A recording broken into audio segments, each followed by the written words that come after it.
Hello, I think we're here. I think we're doing it. I think we're live. Good morning, evening, afternoon, wherever you are in the world.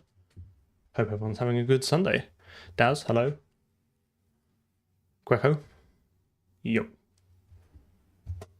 Let some people roll in. I did. I'm getting better. I'm a professional streamer after all. Connor, hello.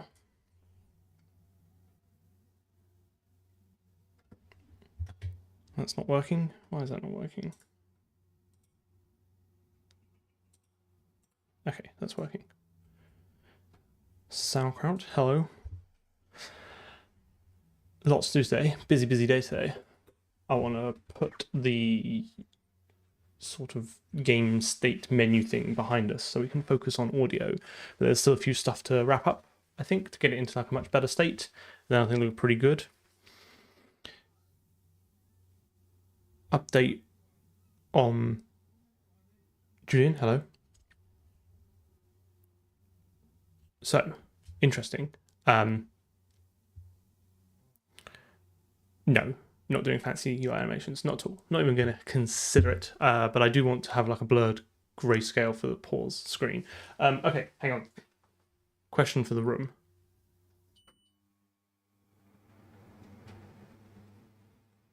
Has what to your perception as the background or ambient noise changed?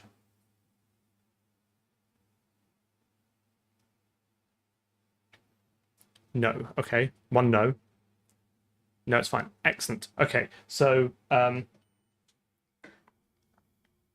I've borrowed a portable AC unit for this tiny office, but it is quite loud. So, one, I'm glad you don't pick it up. Two, I've had it running in the room for a bit with the door closed, so the temperature has dropped quite nicely.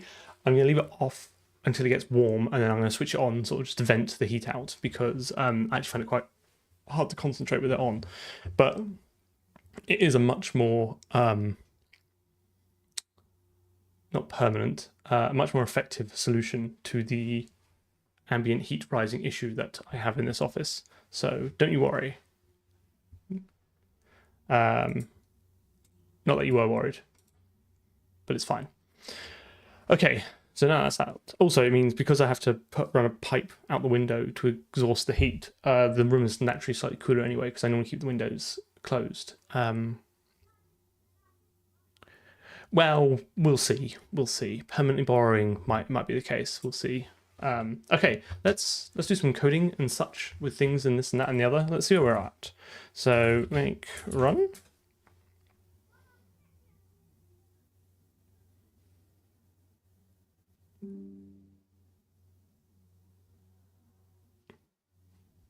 Computer, hello. Where's it? There it is. Yeah, exactly. So I'm kind of waiting for the winter months to roll on. Okay, so we got this, and then we hit escape, which puts us in the pause menu. Then you press escape again, which brings us out. However, there's no visual cue that we are paused. So what I'd like it to do is when you paused, I would like it to be grayscale and slightly blurred. And then I think that'd be good place to finish that. And then when the game first starts, I want it to have like a spinning camera, just like maybe around a barrel or something, with like a game title and like press any key to enter. So that's going to be a whole new state that we can kind of move between. So that's my plan. That's the last kind of two things I want to do on this state transition nonsense we've been working on. So yeah, let's do it. So I'm going to do a bit of shader code today, I think. So let's fire up Vim and let's turn off Copilot and let's go to the scene. So I've been thinking about this. I think the scene wants to have some sort of post-processing effects. Okay. Which is just a bunch of flags. So we could do it with enums, whatever. I don't really care. So like bool, HDR, bool,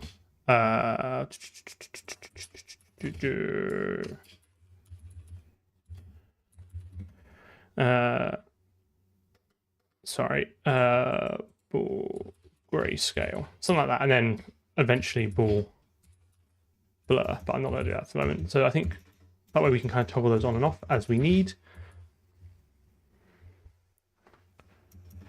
And then somewhere in here we can just have post-processing effects. Okay. So if we go to the Lua, nope, the level routine, there we go. No, actually, so is it the Lua level? Where do we build the scene? Here we go. So again, I've not thought too much about this. This is just kind of how I was envisioning it. So we could do dot effects equals dot HDR equals true dot grayscale equals false, something like that. And we'll start wiring that up in a second. And then I don't think this gets the message that the state has changed. But it does expose the... Does it expose the scene? It must do, right? I'm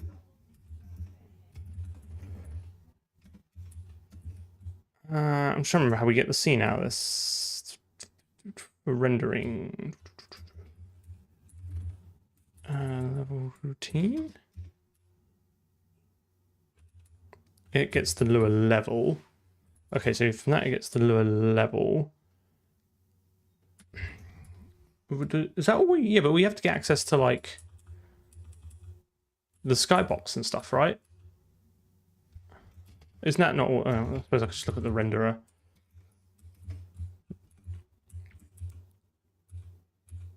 The renderer renders a scene. Render routines. Where does it get its scene from?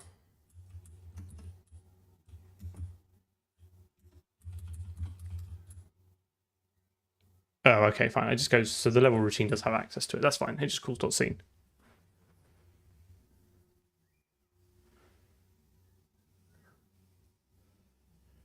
It's a game written from scratch. It's not designed to be an engine. It's not designed to be extensible. It's designed just to have the code that we need in order to make a game, but it is as bespoke as possible. Okay. So that means actually I can go to the level routine, and then somewhere in here when we get to the... When we handle the... There we go. We should be able to do level dot scene. It's a little bit gross, but effects. We are starting to get into a little bit of the grossness now, where it's very much not an engine. Oh, what am I doing?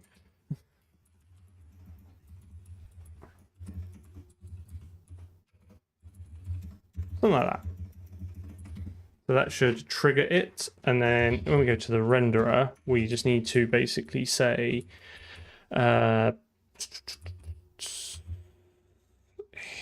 here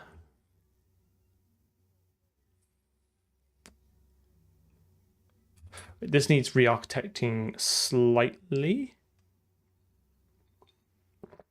because we're going to have potentially multiple post-processing effects. I guess you could potentially roll them all into an Uber shader and set it through uniforms. I don't know if that's... I don't think that'll work for blur because you need access to all the pixels so far. So I think we'll do it as... It might not be the most efficient, but I think we'll do it as stages. So it'll do post-processing process material. So this is going to have several... It's going to have to load several shaders and then basically do this in effectively a loop. Well, it's not a loop. It's going to do it in if statements. So it's like if HDR, do this. If grayscale, do this. If blur, do this. I'm kind of happy to keep them separate. I think it's just conceptually easier. And again, I'm not writing it to be super optimal. Just delete that. Don't need that. I'm not writing it to be super optimal. So I'm kind of happy just to go with this for now. So do I blit it to the final? How does it end up at the final frame buffer?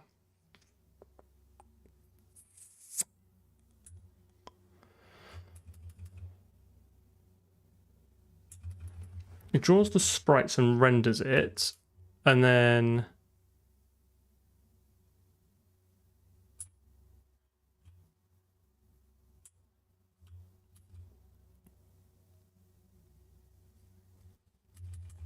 oh, we put it in there. Oh, of course, because we've unbound it. I believe unbinding it effectively rebinds the default frame buffer, which would be the screen, would be the back buffer.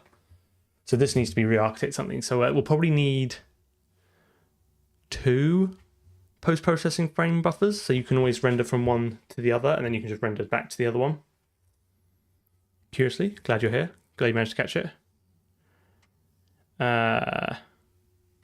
It won't swap. I mean, it depends what you mean by swap. It doesn't swap the back buffer with the front buffer because that's what the window swap does. But I think it effectively swaps the bound one with your bound one with the back buffer. So I think we need probably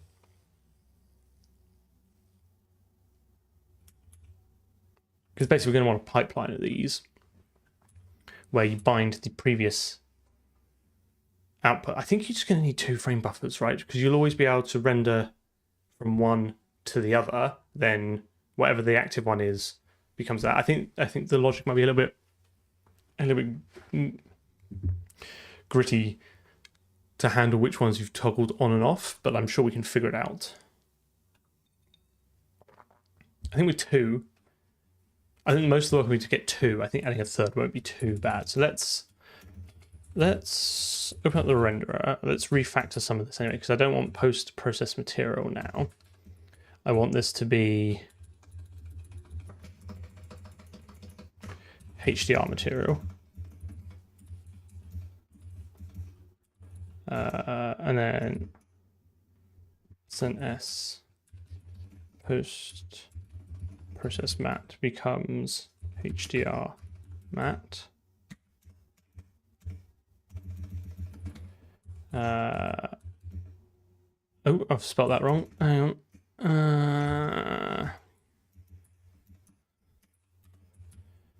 Post-process matte becomes HDR matte. Okay, so we're there. So let me just check that. So we have the create HDR material. Yeah, we're just going to create a bunch of materials, I think. So that becomes that. So let me just check that still runs. And then we can just commit that straight away, which is a nice, easy refactor. And then we'll add a grayscale material, and then we'll plumb that in. I think we'll need another frame buffer. That's fine. We'll call them like frame buffer, like, I guess like 1 and 2. And then actually we can just have maybe maintain a pointer to whichever one, so we can ping pong between the 2. I don't know. We'll see. We shall see. We'll get there. We will get there. Okay, right. So that's perfectly cromulent.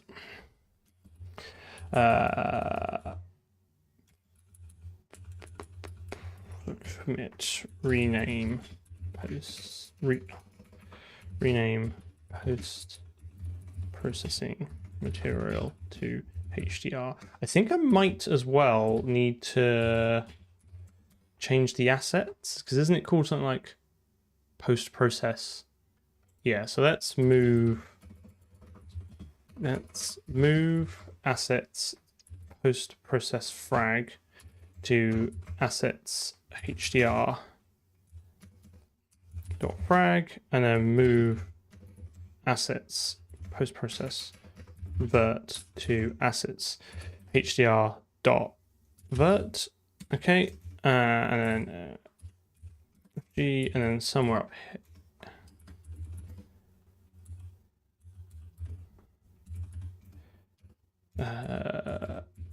Okay.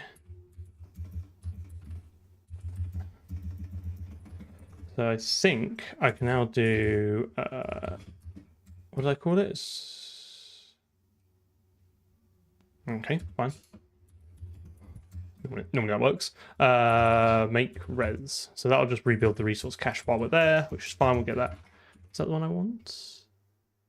Yeah, okay, that rebuild while we're doing this.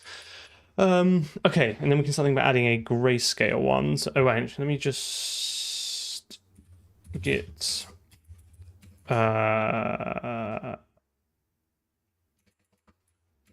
syncat is get ignored, so it won't. Oh, we'll pick it up. Git add dash f asset HDR star. Okay. Right.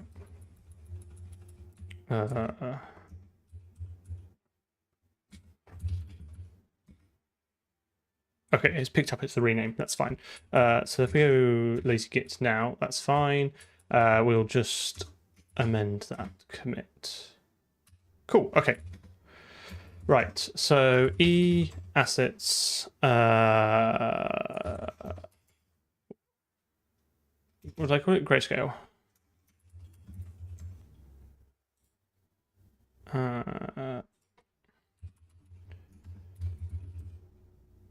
Dot vert. To be honest, I imagine this is going to be very similar to the HDR one.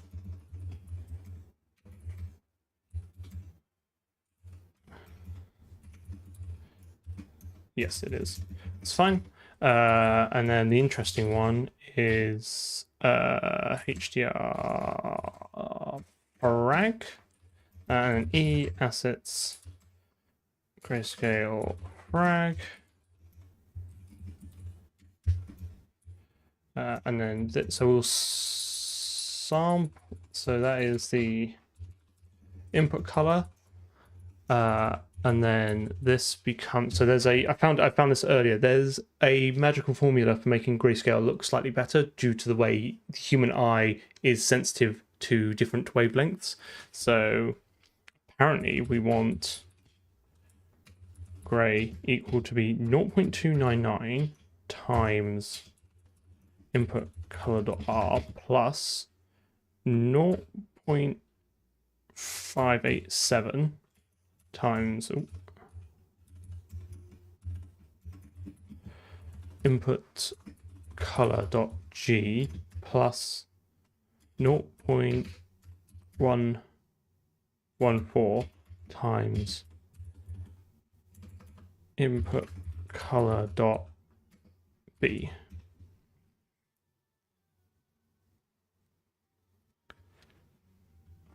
Moose, hello, glad you're here. They're some of my favorites. They're all good numbers. So we should be able to do this, right? Right? Right? He says, hopefully. So now we can have a grayscale material. Up to the renderer. I don't know why I rebuilt the asset pack. I'm just going to have to do it again now. I feel like this could probably be abstracted now. I'm pretty sure all these are the same.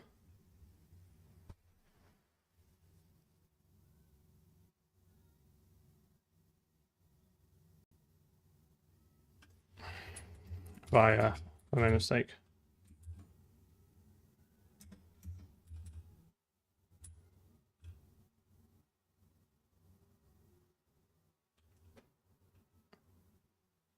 Yeah, it's got this.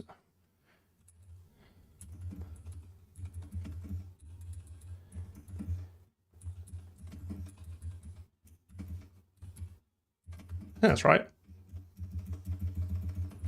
And then I guess gray.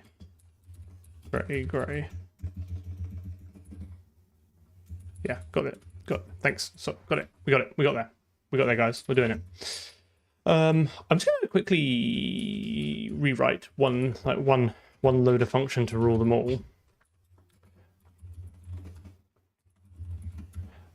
Const game. To be honest, there's create material, and then this should be string views. String views. That name stood string view frag name.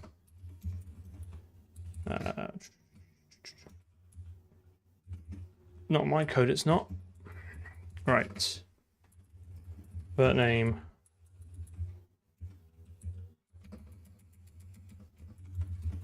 Frag name. Okay, I'm gonna get rid of all these. So it was, what was it? It was, were these cubes? Cubes.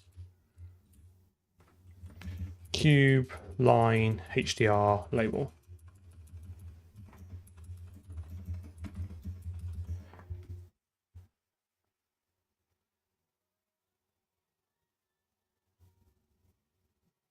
I will have a look. Give me all. Okay. Well,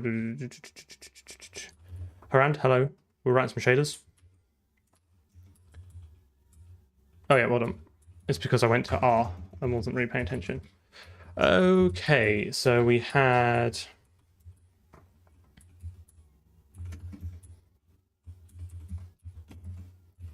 cube.vert, cube.frag. P2 of that. Line.vert, line.frag.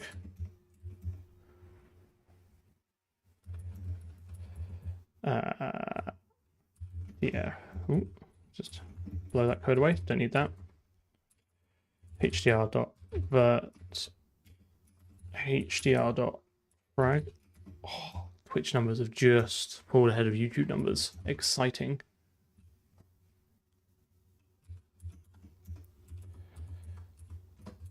And label.frag, label.vert.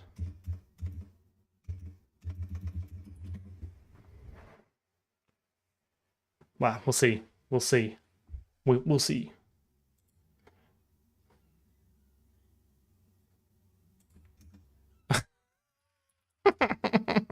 I don't know. It's hot in here. It is hot in here. Hang on. What a fall I've been. Sitting here sweltering. It does get warm. I mean, that's been 20 minutes and it's already warm in here. Yep. Christ. It's gonna take off. Okay. So now. Jesus. Can't even hear myself think. So after HDR material, I can now do grayscale material, and that'll be grayscale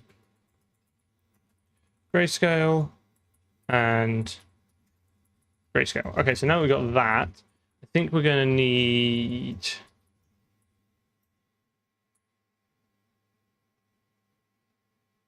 Yes, that's true. Let's treat ourselves to 2 frame buffers, okay?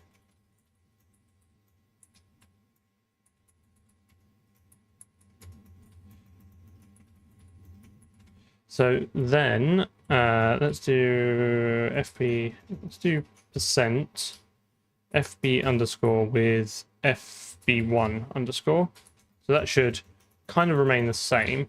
So we'll unbind this here. I know, right?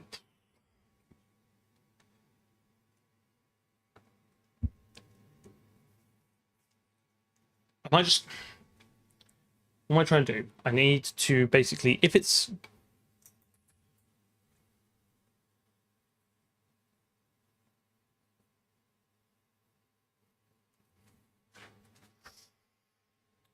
Do I...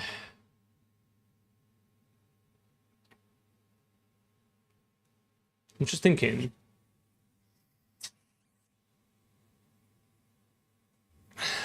Do I need a do I need a final blit shader, or just use GL blit, whatever it is? So we're going to unbind this. Which will bind the default one. But then I think what I need to do is I need to do fb2.bind, right? That is unfortunate. Well, I'm gonna run it for a little bit just to cool the room down, and then I'll switch it off.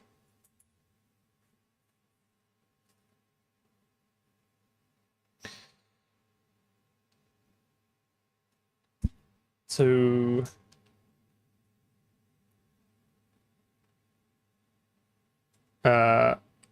so when I say I wanted to move to gamma, I can either do FG, which will take me to the next G character, or I can do / and start typing gamma out and hit enter. There's a bunch of other ways of probably doing it, but those are the ways that I do it. I tend to use F. I sort of scan for the letter I want, press F to go to that, and then press semicolon to cycle through them, or and then comma to go back. That tends to be how my brain works with it. Okay, so bind the second one, clear it, render to it, and then this is now not on the... Hayley, hello, I'm glad you're here. I'm glad you're enjoying the content. What I'm thinking is we basically ping pong between the two frame buffers, and then whichever one is left, I split to the back buffer.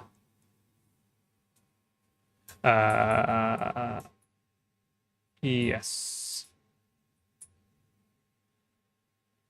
No, that's not rendering to it. That is the input. So this is everything I've bound to, everything that I've rendered to FB1 now becomes the inbound texture for the next one, which will be FB2. I am still using the HDR material though. But that should... So this should render everything to FE2. So what's the... Let's try this. I think I want GL blit named frame buffer, I think.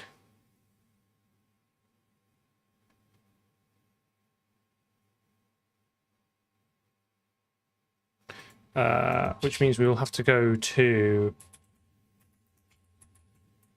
everyone's favorite. Oh, I've already got it. Okay, I've obviously tried to do this before. Am I definitely not blitting? Okay, so at the end, because we then render the UI on top of the bound frame buffer, and then I think I want to do GL blit named frame buffer. The read will be FB2.native handle. The draw will be 0U, which I think is always the back buffer. And then I want something like 0. I'm just... hang on. I don't even have a window up. Let me show you what I'm doing.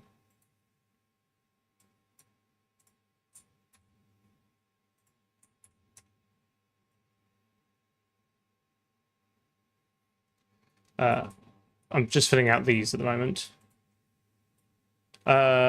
Yeah, so because you're gonna have to toggle them on and off, I'm probably gonna maintain 2 pointers to sort of a read and a write pointer, and then every time you, like, if HDR, render from one to the other, and then at the end swap them, and then if grayscale, swap them, and then render then swap them, then if blur, render then swap them. So at the end of it, I'll keep track, whichever one's left at the end as the last one you wrote to, I will then blit out, and I think that'll be enough to handle it. That's my thinking.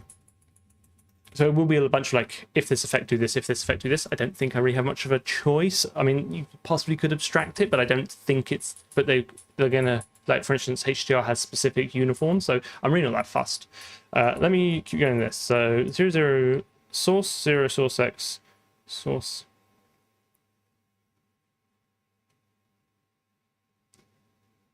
Zero, right? I want... No, wait a minute.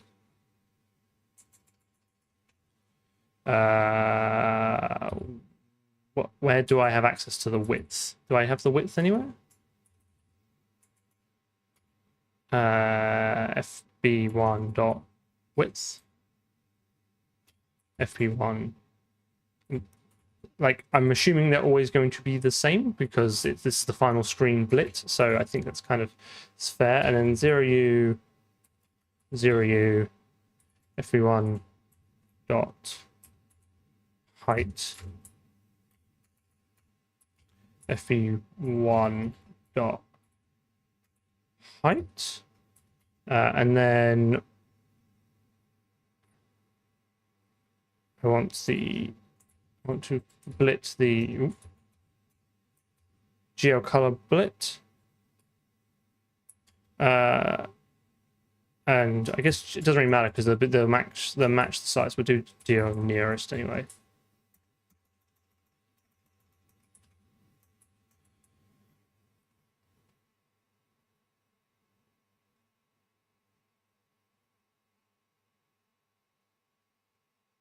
Yeah, I mean, if you've picked up some C++ basics, the next thing to do is to start applying them. So start writing some code, start writing some projects.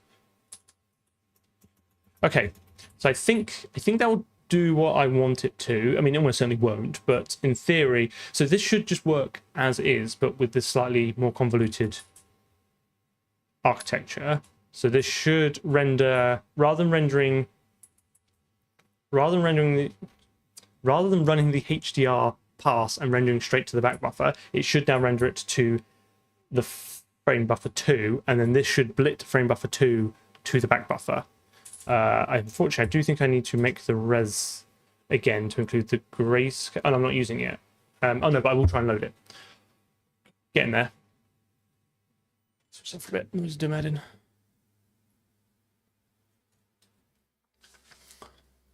God, Twitch pulling away now.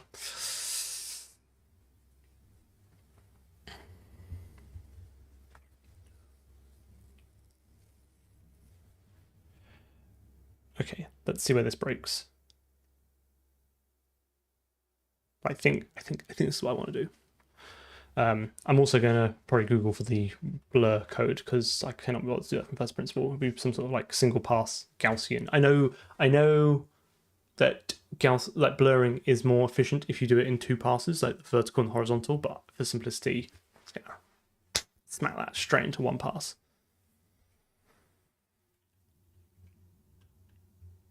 This is slightly faster now, I think, that it runs in release mode, but it still takes a little bit of time. I think that's good. I think when we first wrote this, I was blitting it to the back buffer.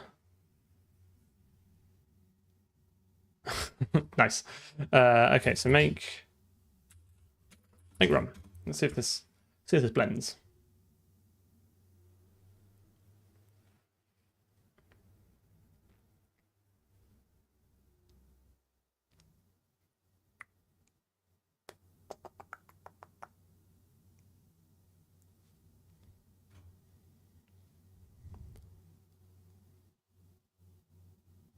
Perfect. Absolutely.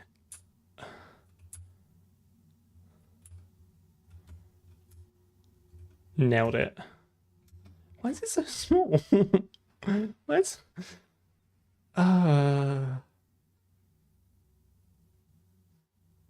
What?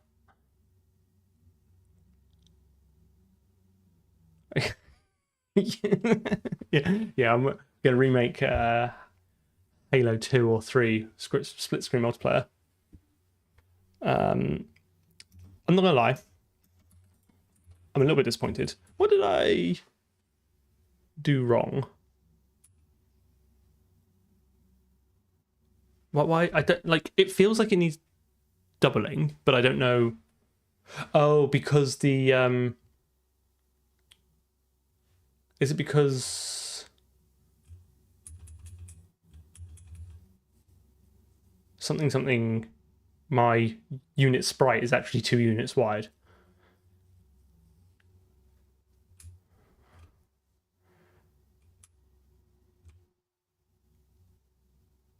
Is that right?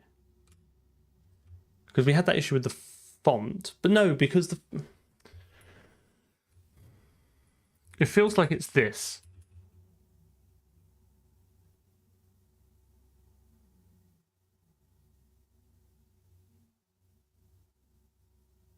Oh, hang on. It is. Yes, it is. Yeah, it is. Yeah. I think it's that. I'm pretty sure the dimensions are the same. I'm pretty sure I cannot read the documentation.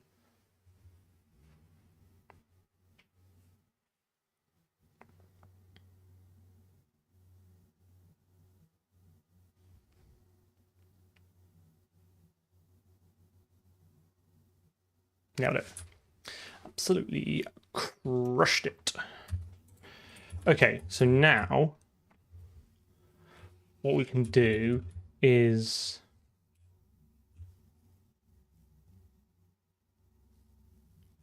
thank you for your input. I think we might have. I think between those two, myself and him, we probably have very different approaches to programming.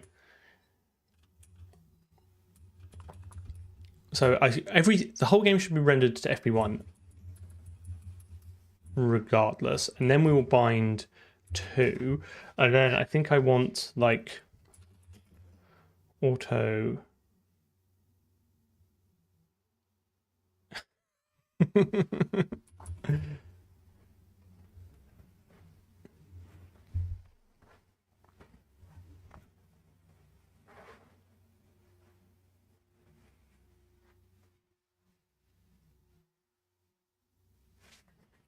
We'll get there.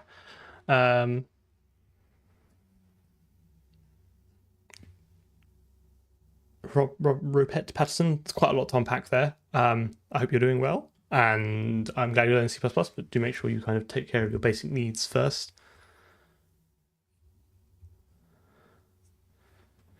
Okay, so let's do read FB equals FB1, and then write FB equals R2. So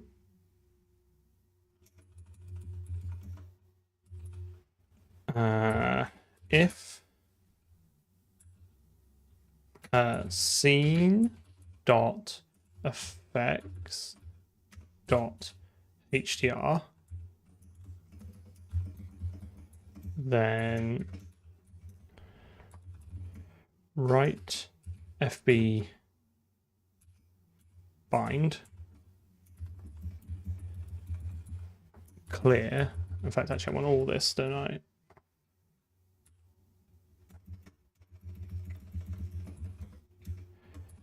And then the ranges swap read FB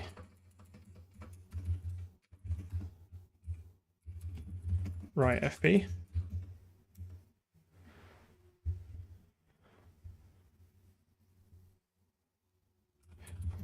I don't know.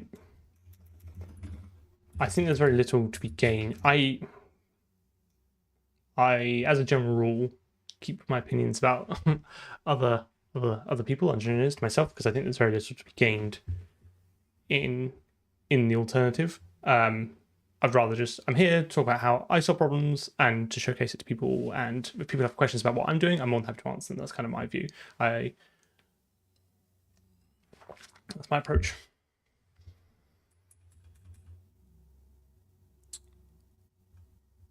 So this will remain, whatever the last write frame buffer will remain bound. And then at the end here, we just do write FB native handle. Okay. YouTube's taken over. Sorry, Twitch fans. That's annoying because it would have swapped it actually. So actually, technically, it does need to be the read one. That's a gotcha.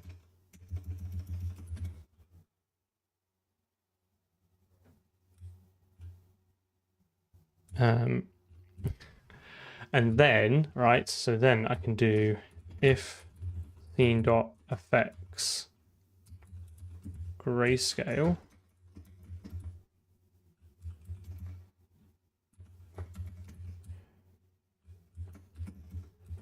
the write FB, which was the previous read FB, is now bound, okay, because that's now no longer needed. And then it uses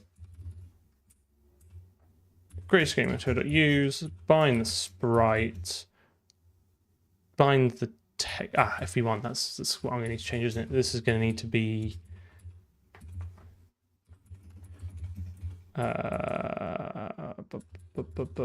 read FB,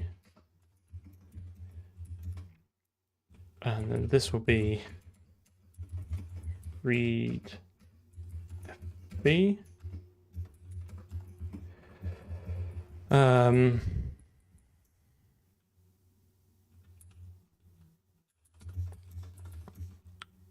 Don't need to pass anything.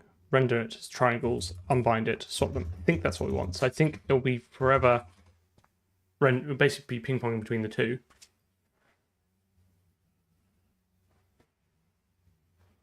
Indeed. Okay, let's give it a go.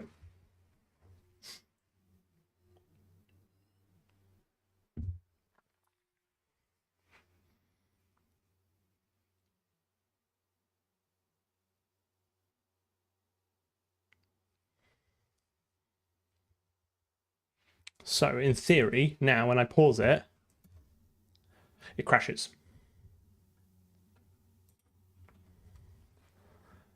Invalid operation.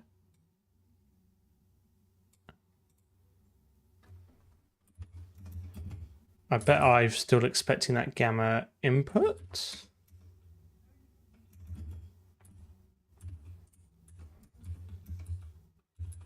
I am. I don't know if that's an issue.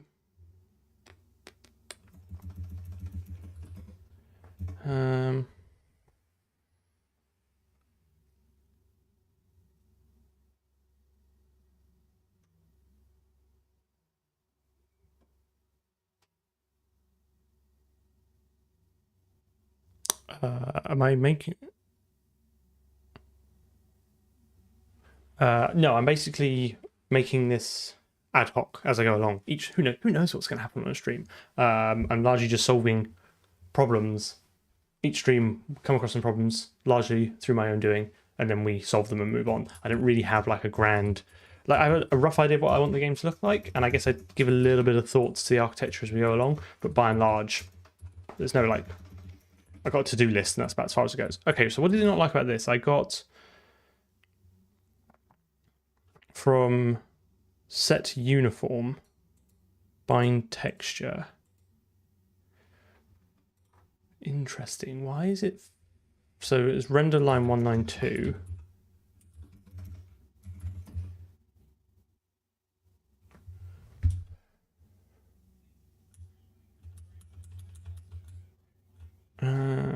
Oh, wait a minute. Isn't it? Why is that? Why am I taking the address of that?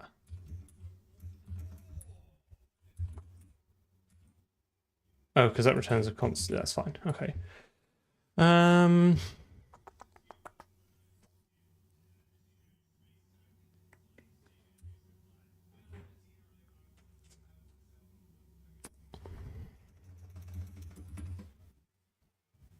I don't actually watch a lot of streaming just because I don't really have the time, and I find like if I'm watching something, I have to fully like concentrate on it. I don't really do well with like background talking.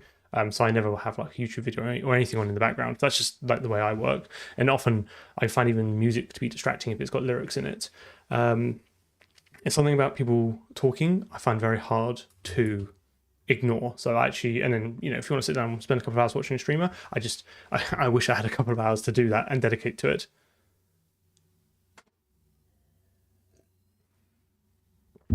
So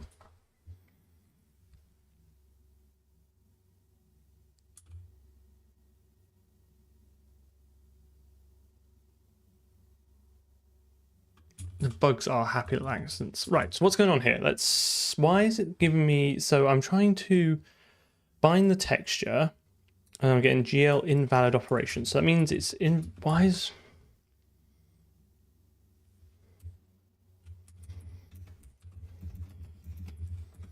have I misconfigured this somehow? Because I think this is the first time.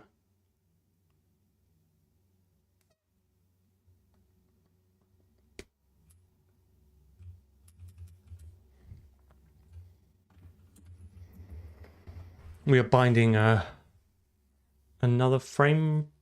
No, it's just passing into the texture though. Why is that?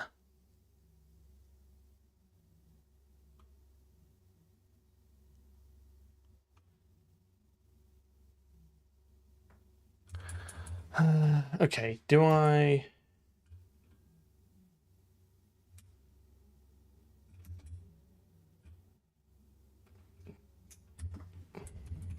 Do I need to unbind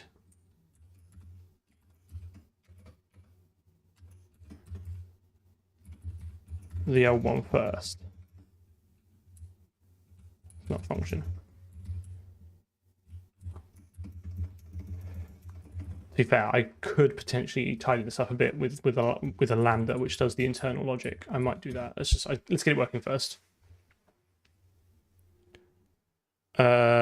No, if you look at the error, it was set uniform, but you set, in order to bind a texture, you set it as uniform, and the function call below that was from set texture, which internally calls bind texture, which internally calls set uniform. If it comes back up, I'll show you, but I'm pretty sure it's the texture. Yeah, see, look here it goes bind texture, and then bind texture internally calls set uniform.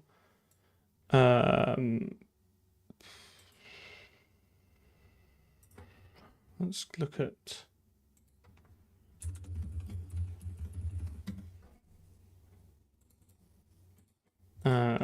So let's go to material and go.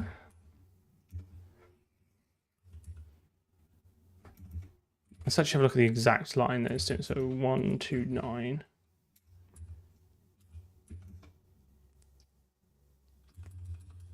It might not have a sampler assigned to it, thinking about it.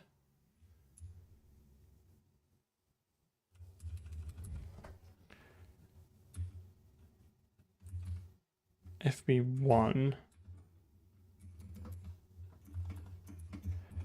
I wonder if that's the issue.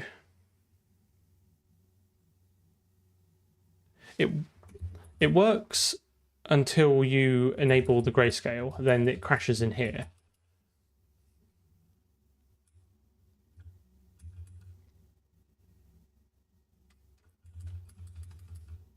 So why does binding this read buffer work?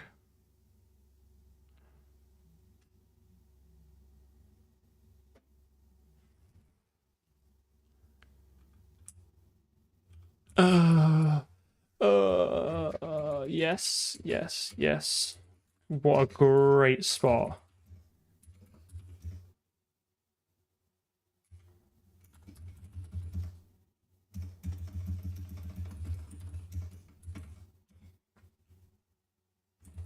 Yes, I should. This will work.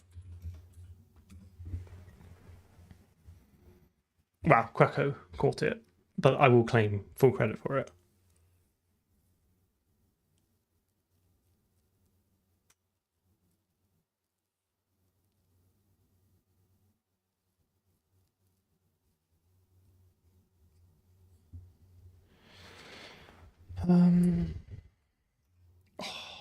Okay.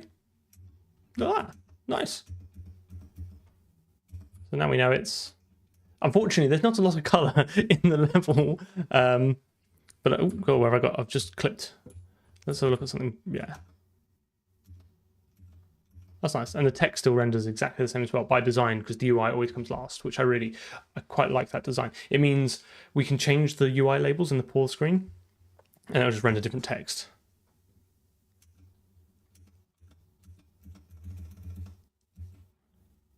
I think now we just need the blur. Okay, I'm just gonna maybe comment this up. Add post processing effects struct. Sure, why not? Set post processing effects, and then refactor renderer to handle post processing effects. Okay, done. Nailed it. Ship it.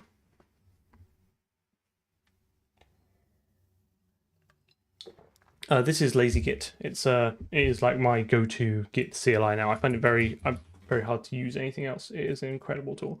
It's a CLI tool, but there's a Neovim plugin for it, which just brings it back, which just brings it up. So I have it set to leader LG, and then it just pops up, and I can see everything.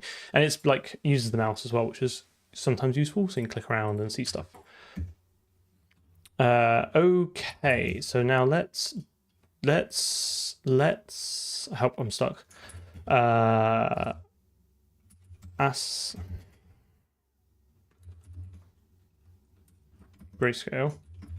BS assets blur.vert. This will be the same. Nope, it won't. Okay, and then let's do e assets blur.frag gray frag. Watch as I get this horrifically wrong. Okay, so I don't want any of this nonsense. I'm gonna go find some code. I'm gonna go splunking.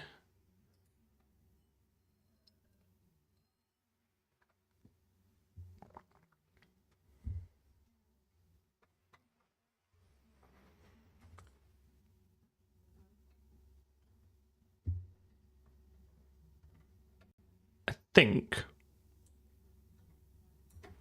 think what I want is, I will copy and paste a little bit of this code just because it is just a lot of rando constants.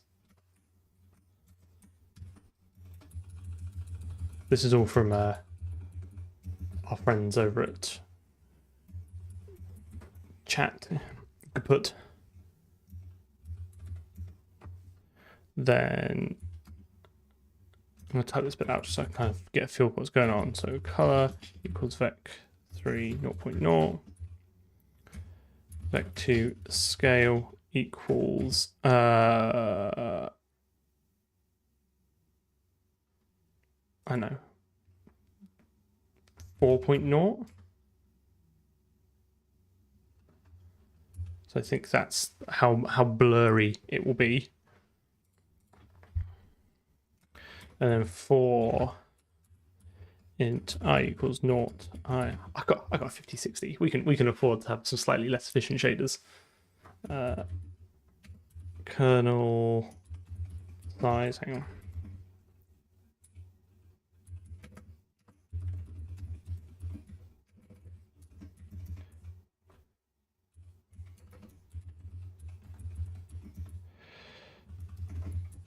Plus I.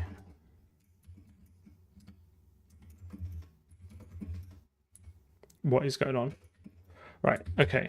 And then we're going to do color plus equals texture of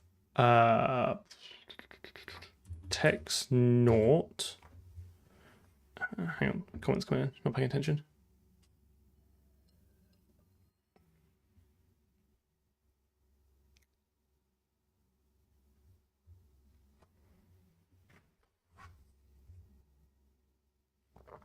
Is the float on the right? Probably not.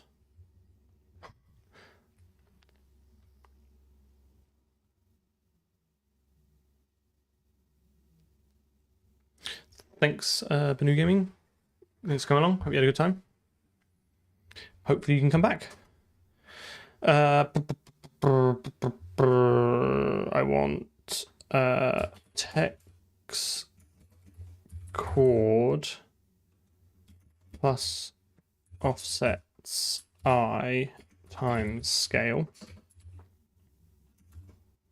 dot RGB times weights I. Okay, so this will basically, so this is a Gaussian effectively kernel, so it's got different strength contributors. So but it basically takes a kernel, which is a 3x3, I think, ish grid, and slides it over each pixel, and then samples everything in that grid, and then averages it to the center. But it doesn't do a straight average. It uses this Gaussian distribution, which gives you a Gaussian blur. It basically means that the depending on the sample pixel depends, and the distance from the center affects how much it contributes to the final value. I think that's right. And then we can just do frag color equals vec for color 1.0.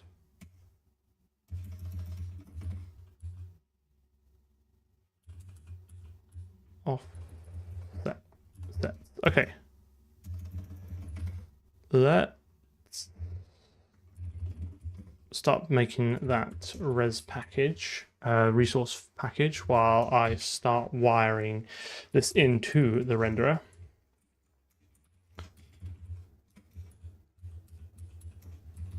So grayscale will become blur, and then G2G blur, and then FG blur, FG blur. And I'll try and get this right. So gray if, oh hang on, I actually need to need to go to theme, the old ball blur.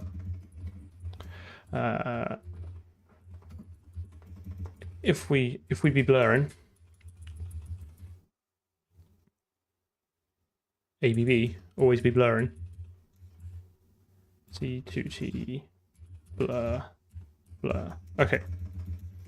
So this actually now fits quite nicely into the infrastructure we got. So it means if you didn't have the grayscale on and just the blur, which we won't, but you could, then it would still ping pong between them nicely. So this should work. So we should now be able to go to level routine and set blur to be true, and then blur to be false. Here we go. Just punch it straight in. Indeed, park life.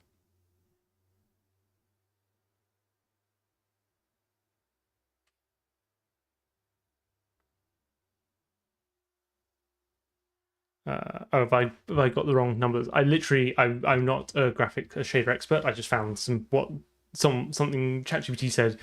This is blur code. Go for it.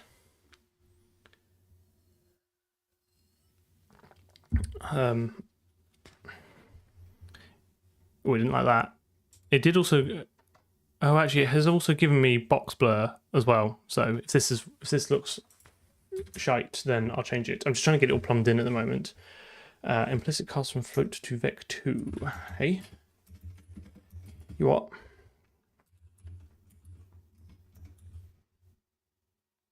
Oh yeah, it's not right. It's...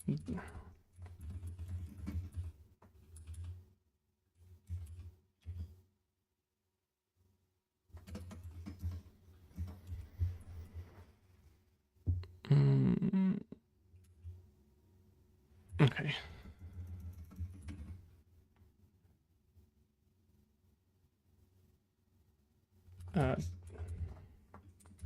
It's just like, it's one of those things where if it's subtle enough, then there's going to be a whole bunch of streams where we sort of fine tune the visuals and stuff. I just want to get the mechanics working so that I know, like, we have the rendering pipeline set up to be able to do post-processing effects. We can correctly set them based on the game state. And then if it doesn't look that blurry, I'm kind of happy to defer it to later. But it's a good point. Like you said, I never claimed to be an expert in any of this. I just figuring out a lot of it as I go along.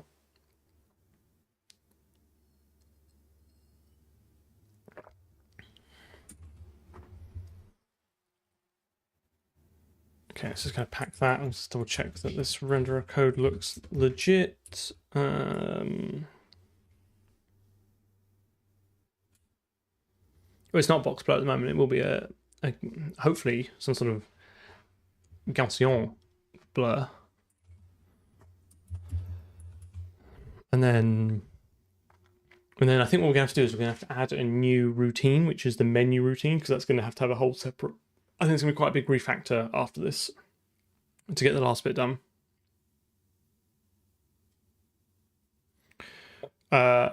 This comes up a lot, and I think it's a very fair question. Like, why do I keep going? Why am I still using Windows when my dev environment is in Linux? I think all my crap works on Windows, like DaVinci, Photoshop, my Stream Deck.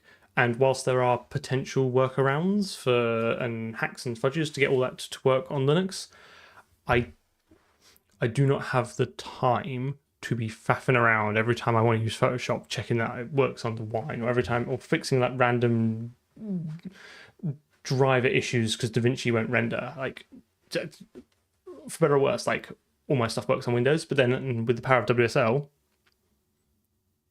like I can still have I can basically have the best of both worlds. Yeah, it's basically software availability. I know DaVinci Resolve has a Linux build, but I've read it's a little bit patchy, and I like Photoshop doesn't. It sounds like a massive pain to get Photoshop to work on Linux.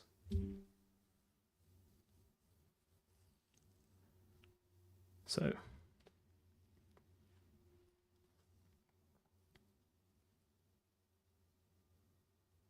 okay, so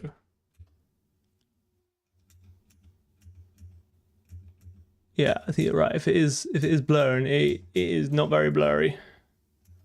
Can I fudge this in here, or should I just try?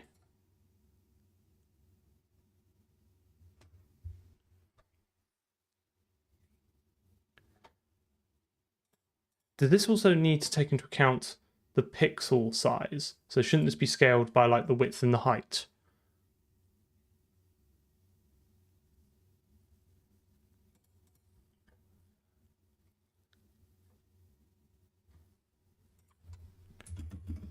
Shouldn't this be something like 19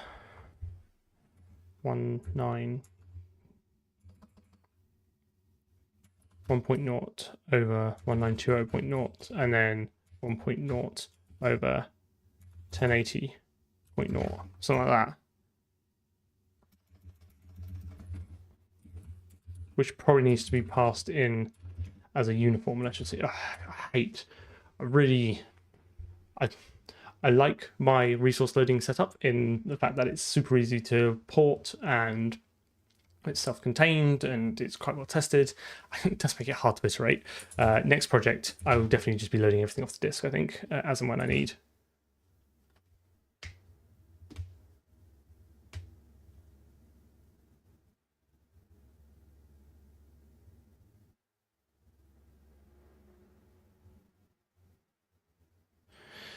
I think there are tools for pre-compiling shaders. Like if you use Vulkan, you have to, don't you have to compile it? Like Vulkan will only load Spear code, so you have to run a tool as part of your build setup. You can probably, I think there's an OpenGL extension to load Spear compiled code. Yeah, we could extend the build system. Like it's quite hard coded. The code is has like a single route through the resource packer now, so through the packed resources now. So it would require a little bit of a change. Honestly, I'm not that fussed at the moment because this is probably the last. We're going to be moving away from graphic stuff for a bit after this. I'm not a Vulkan expert. I just know that when I did play around with it once, I had to use one of their compiler tools as part of the build process. No, it's compiled to, is it Spear V? Is it like the intermediate, whatever it is? Format. Why is this rebuilding so much? Yes, sound next. Oh, did I? Oh, what a fool. Problem is, it's deleted it now. Yes, I realised my error.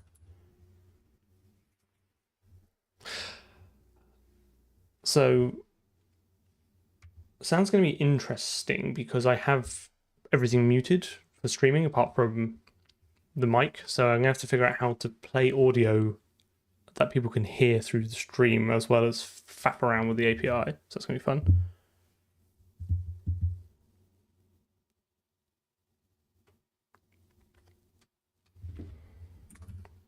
Okay.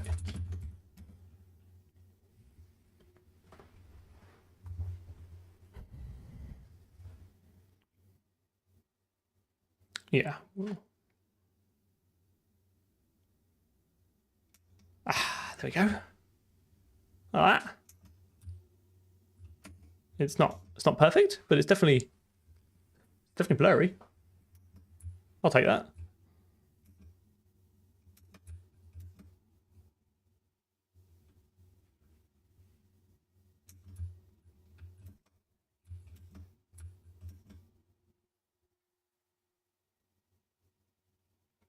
It's more than I expected.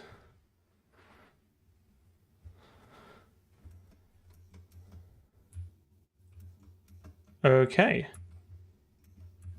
Let's stick this in the git hole and then move on with our lives. Assets. Blur star.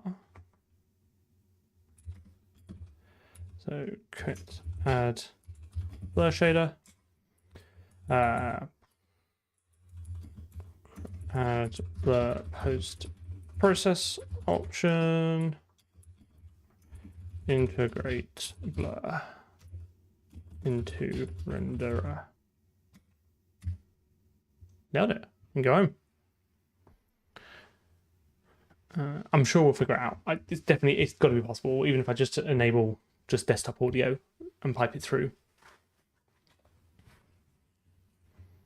I think getting audio to play through OBS will be the least of the problems we have when it comes to add audio.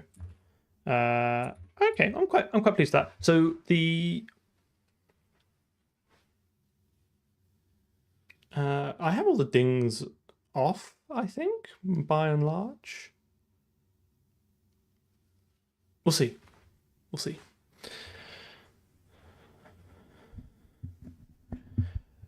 No. So right now we have the game class, which sets up all the coroutines for the scheduler, and level routine currently handles the pause screen, which I think is fine for now because there's not really a huge amount of logic in the pause screen. The logic is don't run any logic.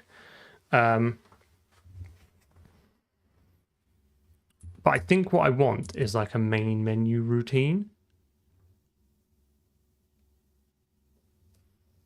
I'm a big fan that, so my philosophy is that commits should be atomic. Each commit, where possible, should check out and build by itself. It makes it a lot easier to go back and see like the evolution of changes. Also, it means you can use cool stuff like git bisect, which is when you solve a tool with git bisect, like that is a pretty sweet feeling. But it only works if you have some sort of git diligence. So that's why I kind of try to do it that way, because Git's one of those things where the more you put in, the more you get out. That being said, I think we want a main. So at the moment, the level routine owns the scene, which is fine. Don't mind that. And the render routine takes the level routine in order to get the scene. I think it does it only to get the scene. So what I'm thinking is the game should just have like one scene, okay? And then the various aspects of the game that are running will mutate that scene as they need to. And then they'll just pass that to the renderer. Well, I think we want a routine called main menu routine, right? Which will handle building up the scene and have its own camera and all that kind of stuff. But I'm wondering if we just pull the scene out. I guess the only issue is the camera. Basically, I'm trying to figure out how I'm going to refactor this because it's going to be quite a large refactor. This does have a player and a camera. I basically want the renderer to, as much as possible, not care. The whole point of this coroutine system is that all the other coroutines that are handling like game logic and stuff, you can suspend them like with the pause, but the renderer keeps running.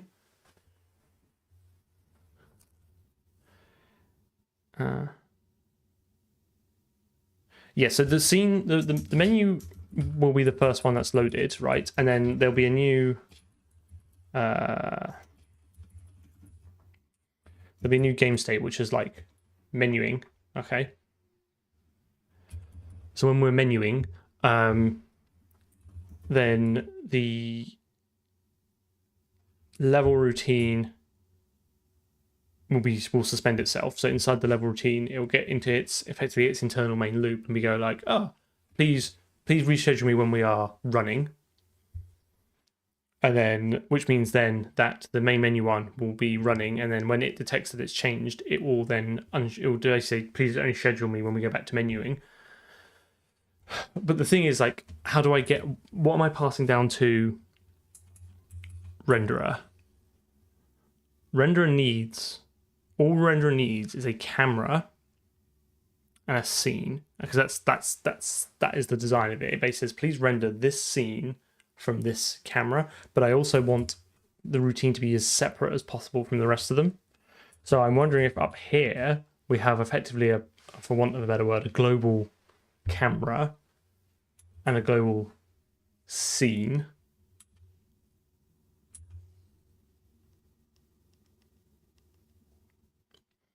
Or alternatively, we post on the message bus that the camera and scene have changed. So in fact, the render routine never has to worry about that, because whenever anything takes over and says I now want to be rendered, it can just post a message saying here's the new camera, here's a pointer to the new camera and scene, and then the routines can own them internally. I'm wondering if that's better, because then that decouples the render routine entirely from anything else. It reuses all the infrastructure we've already got. We're already sending a bunch of messages around anyway, so it could just be that, oh hey, once something becomes, so in fact what you could have then is in the level routine, right? Once this has been resumed, it could then post a message saying, and then this would only get that would guarantee this message only gets posted once, because it's exactly after it's so it resumes. We could abstract out, create a new function which resets the scene as it needs to be. So we could pull out. It's an interesting reset level anyway. How do we?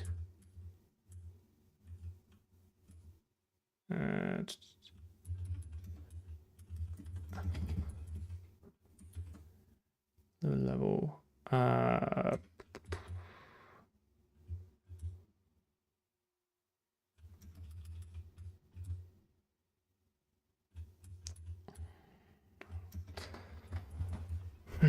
Oh, it's gonna be messy, this.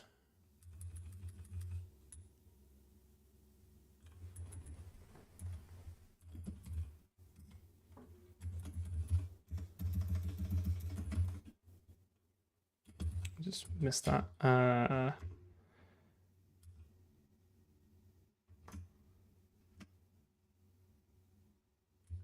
I've got blue post processing option there as well. Let's amend that, and then we'll reword that to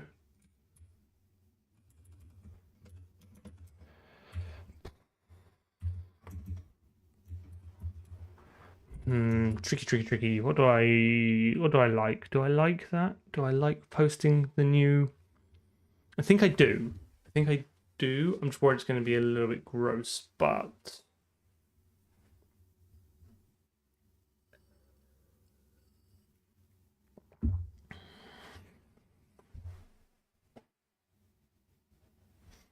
let's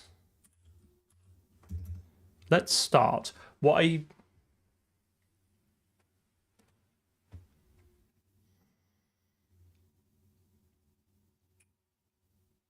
I think what I propose we do is this might bleed into a little bit beyond the screen, but it's fine because I think it's important to get this right. I think what we'll do is we will create the new routine, which is the main menu, wire that up with its own scene and camera, get that to and then add the state and stuff and get that to execute first. We might even take out the level one to start with, and it should just render a blank screen, but it should still go through all the motions of everything. And then we'll start adding messages, and we'll see if we can transition from a black screen to the game screen. And then all we have to do is then go and add all the states that we need to render for the menu, which is probably load the whole level again. Like I'm thinking like a single barrel in the center, and then just like a slowly orbiting camera. Then just some labels that just sort of say press any key to go. That's what I'm thinking. Let's start there. Let's start there, and we'll see where we get to. So I basically want another level routine with all the same, pretty much all the same gubbins. So let's do source game routines, main menu routine.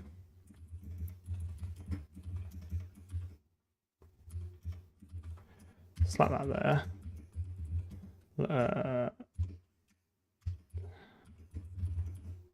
Level routine with main menu routine. Okay, here are that.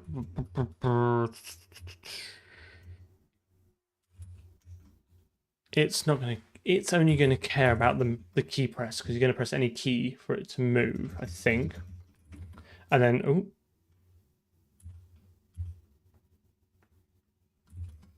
just quit out of him. Just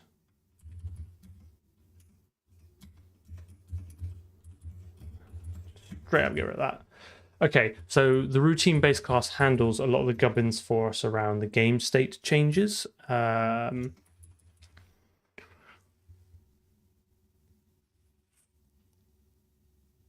this will need the window. Does it need the scheduler? Yes, because it will need to co-wait when the state changes. It doesn't need that. Why would it need the win? What does it need the win? What does the level routine need the window for?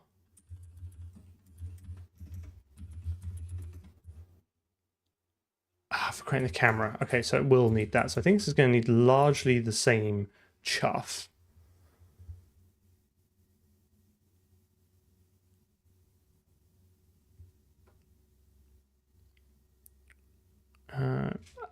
Views fluctuate. Like I try not to. I keep a rough eye on the people here, and I'm thankful for everyone who does show up and listen to me. I try not to stress too much about the number. It's just nice that I'm not here by myself.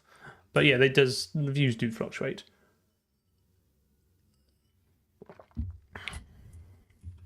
Need to get back on the shorts game. That's what I need to do. So we definitely don't need any of this chuff.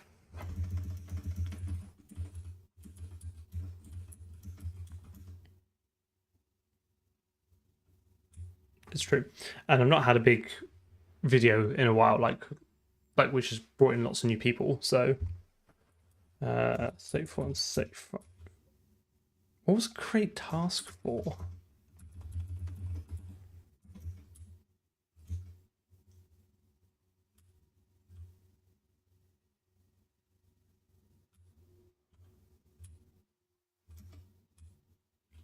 No, I think I need create task. Doesn't that?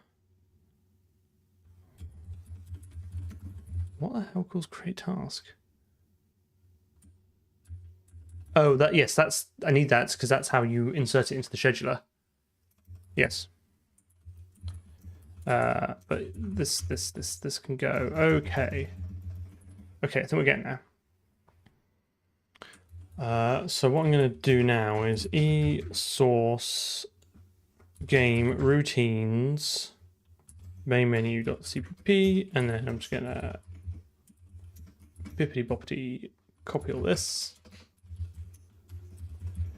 and definitely don't need any fresh from intersecting code. In fact, I don't think I need anything in this anonymous namespace for the moment.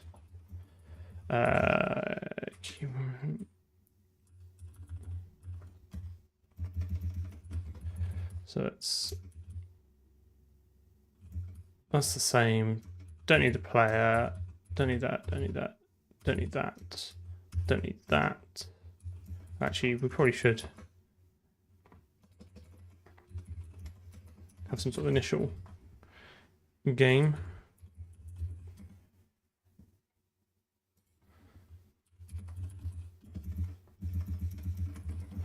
Great task. Okay, so while the state is not exiting, if state doesn't equal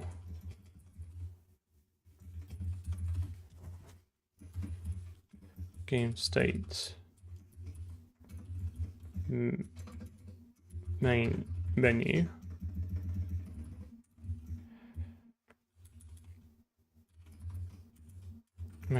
then because we might want to go back to the main menu, this also automatically kicks you out if it's the exiting state as well.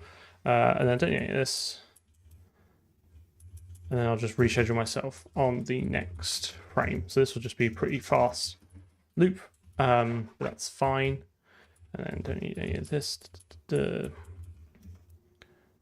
need that. Do need this, but I think this would just be on any key press, move us to running.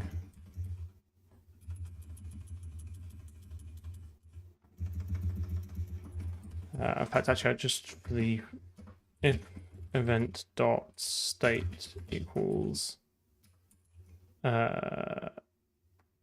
key state down, just so I don't accidentally double set it on the way up.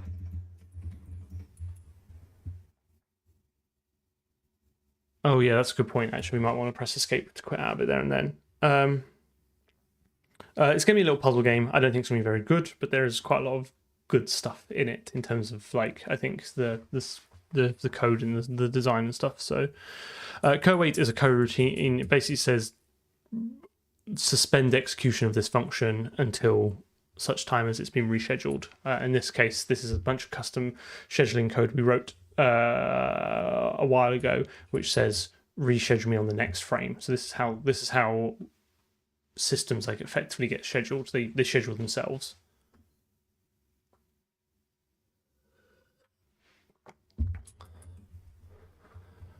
I'm also thinking, do I need to make sure I only want this to happen as well if state equals game state main menu, right? Because as we found out before, although this routine can be effectively suspended, descheduled, everything still responds to messages.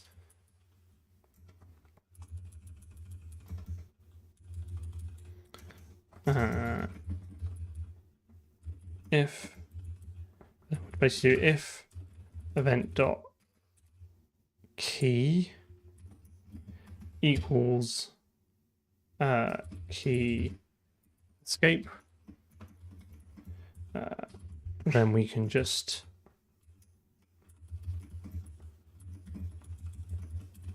exiting.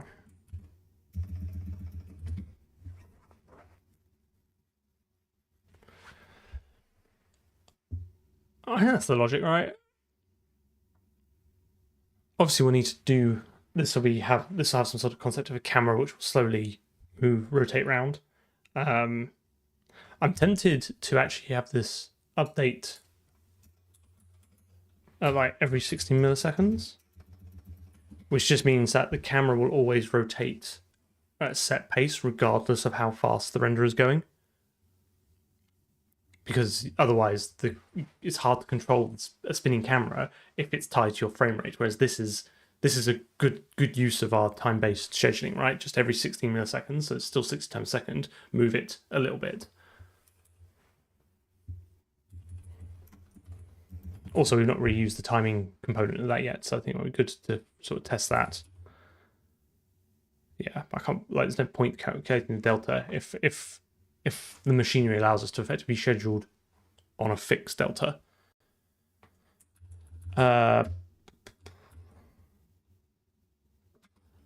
Low stuff is done, mate. Just not needed to touch it in a while. It's my plan is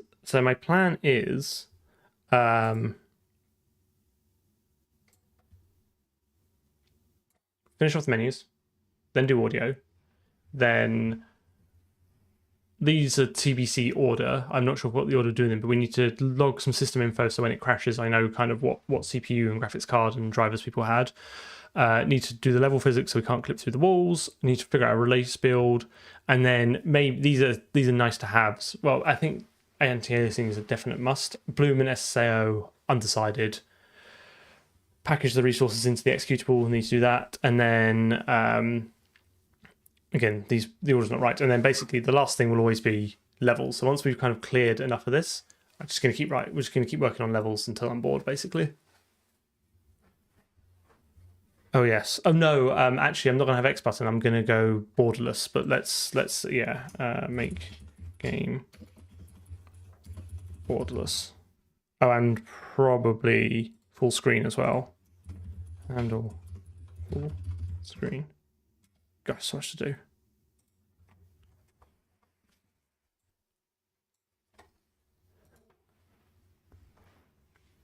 Yes, it is a coroutine system. Main menu routine.cp, and then game.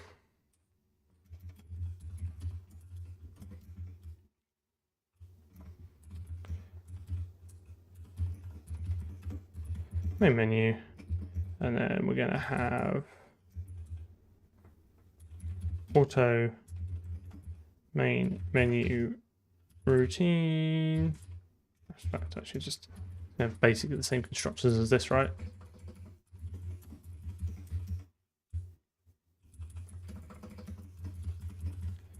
Menu routine windows, but schedule read cache, and then this will go after the input routine, but before the level one.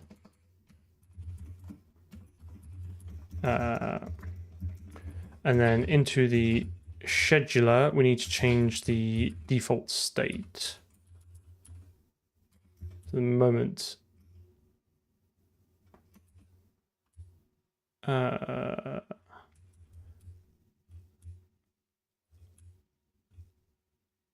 do I set the default the starting state?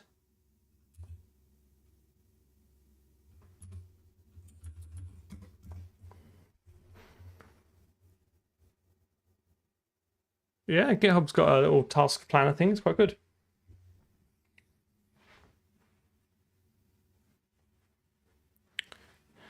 Yeah, I mean, if it's too big to smash into a PE, then we'll just ship it as a separate one. But I kind of hoping I can just bundle it into the resources. It is compressed. This is using OpenGL. So I'm not rebuilding an engine, I'm building a game. I think this is quite an important distinction and one I make quite often. But got a rough idea of where it's going, like enough to kind of make progress. Have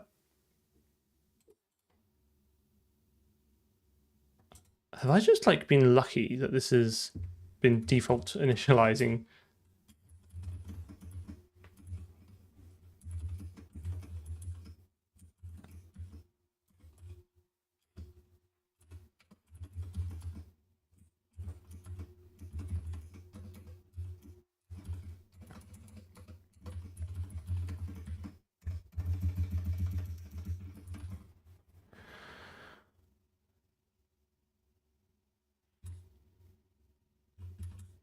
So all this comes down here, and then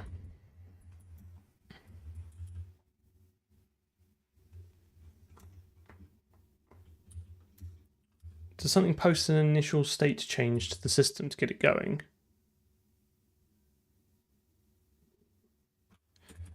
See what happens.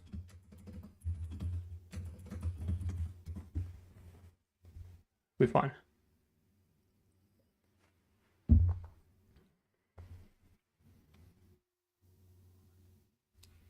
Felicity, hello. It's gonna be a little puzzle game, I think. Hopefully, I I don't know if this was the best game to make first, but I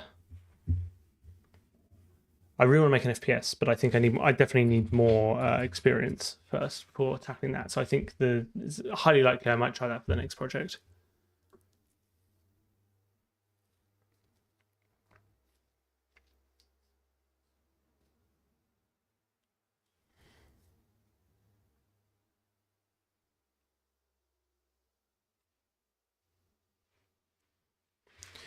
Come on.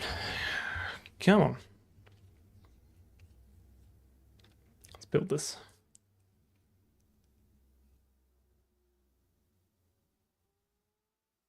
I suspect this will crash.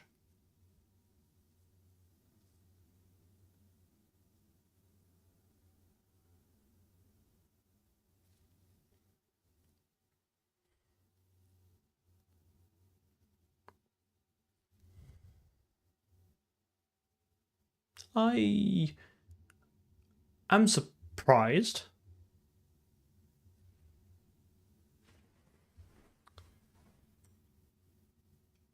Oh dear. Oh.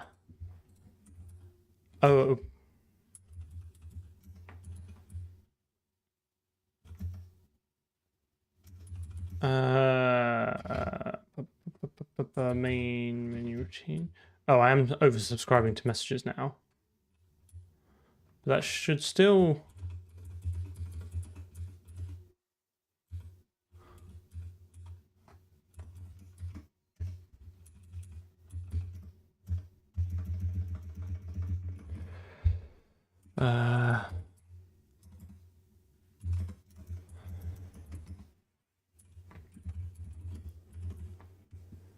It definitely, like, it ran the routine and then it successfully exited.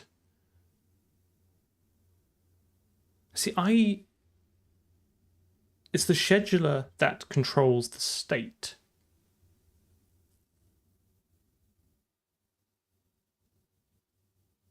But very well, it could be somewhere. Let me go and I'll go grep for running and see where it's set. Yeah, this is.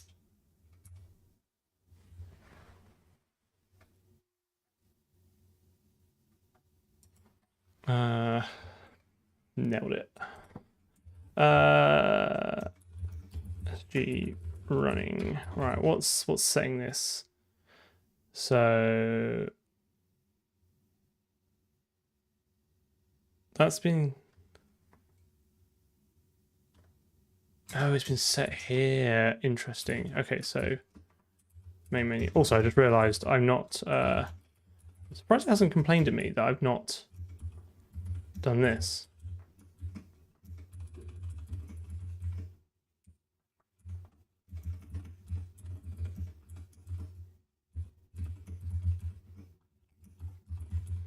That's fine.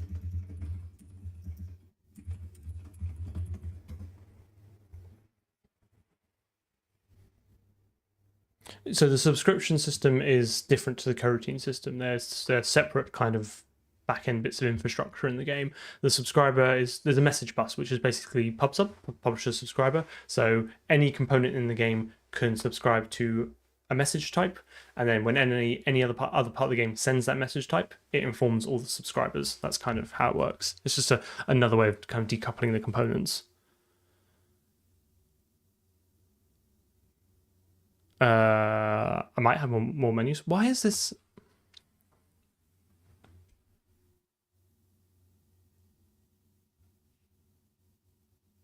Effectively events, yeah.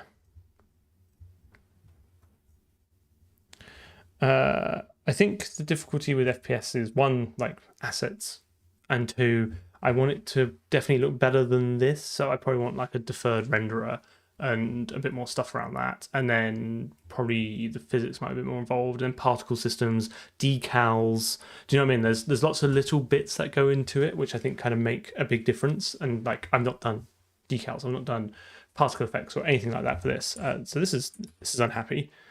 Which is what I was expecting. I don't know if you noticed there, it rendered the barrels, but with the wrong shaders, which was fun. Well, the wrong uniforms. So why is... Because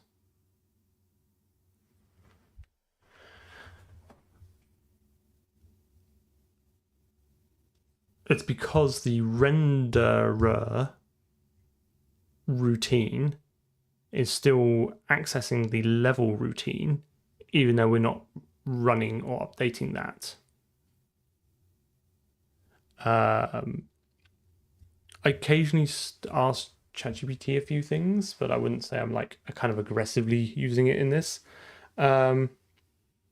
Yeah, exactly. More fleshed out. Like I'd want to make like a full end-to-end, like a single level demo of beginning to end with, you know, so like skeletal animation, shadows. Do you know what I mean? There's loads of other bits and pieces that go into making an FPS. If you think of like the first level of an FPS, you know, point to point with some enemies, with some AI, with logic. That's kind of what I want to make, which I think is a lot more involved than this when you start adding up all the little extra bits that go in with it. Not using ECS, I don't think I need it. I don't really have an opinion on it because I'm not a game dev, but I don't think it solves any problems that I currently have. Yeah, exactly. Okay, let's go and couple the renderer. So we'll see how much we get done today. I suspect this will be finished up on Wednesday, but it's fine, like, because I want to put off doing sound for as long as possible anyway. Indeed, like a good vertical slice of the game, but I want it to be like pucker. But there's a lot of experience I think I need to get first in building games into. This is why I want this to be, for better or worse, a full end-to-end game with menus, with sound, with this, that, and the other. And then for the next project, I'll probably take a lot of the boilerplate from this, the windowing, the maths, rewrite a whole new renderer for it, bring in a lot of the physics abstractions, you know, and basically we can save time by reusing what we've done here. And then by the time I've done that like 3 or 4 times, I'm basically going to have an engine. Yeah, pathfinding, exactly, A-star, all that kind of thing, nav meshes.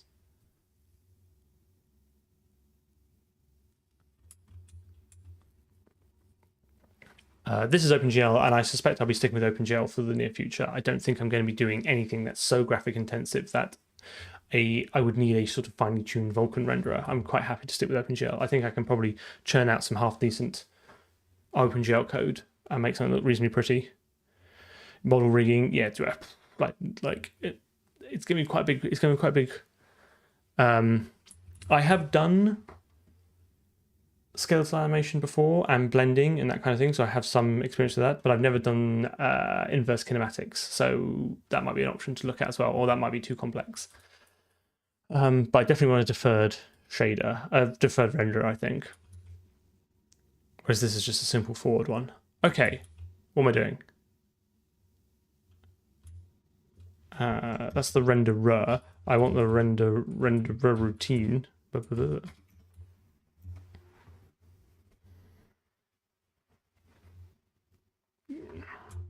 Okay, so let's break off the level routine.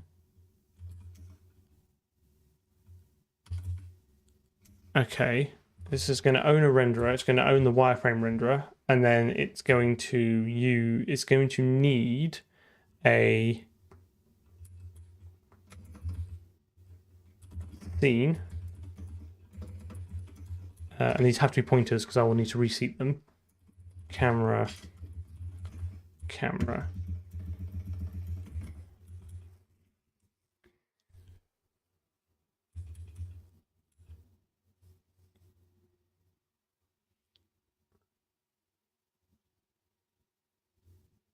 Am I just using raw pointers? I mean, I'm using pointers here because the ownership, because it models, like, in my mind, raw pointers don't model ownership.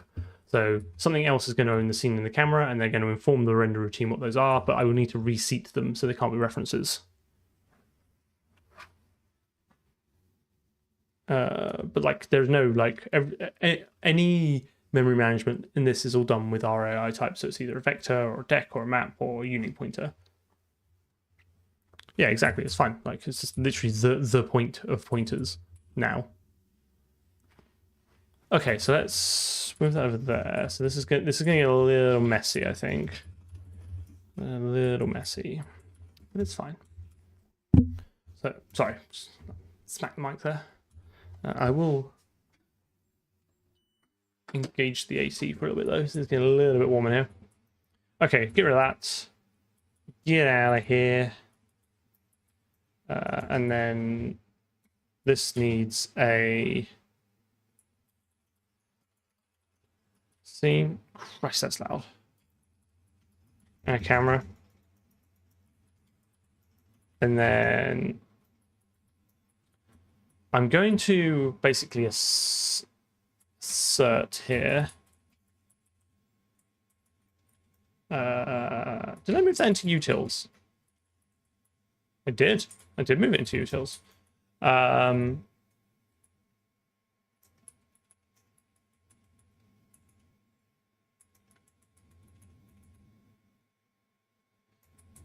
That.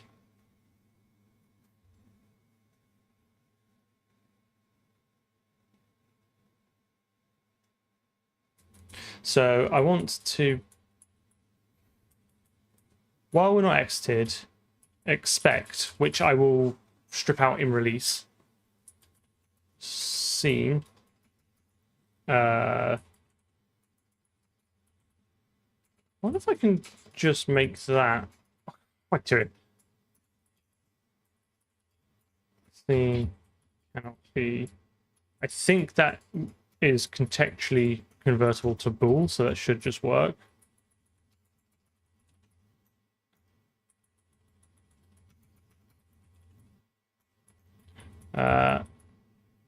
And then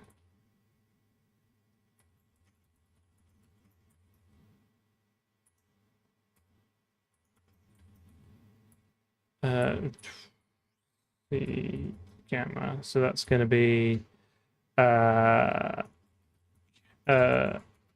scene and camera. Oops, okay, fine. It's going to be camera and scene.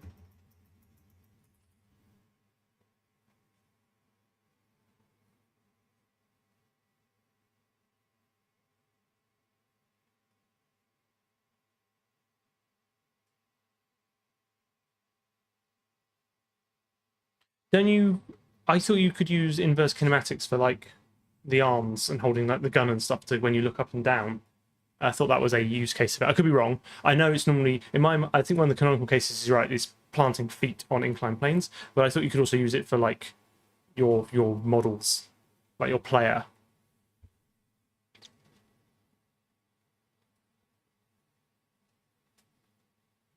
I need the window to resolve the OpenGL functions. Yes.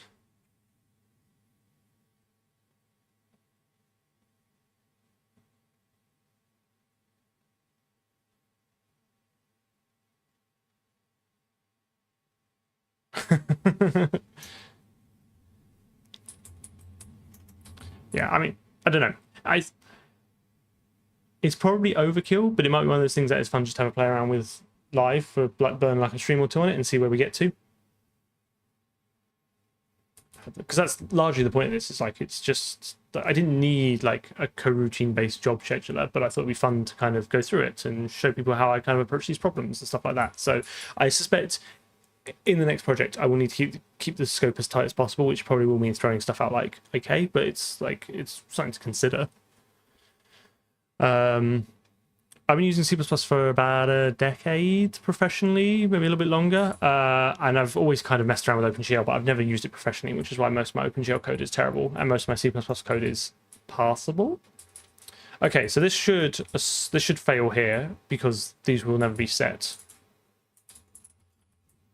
Just check all that works.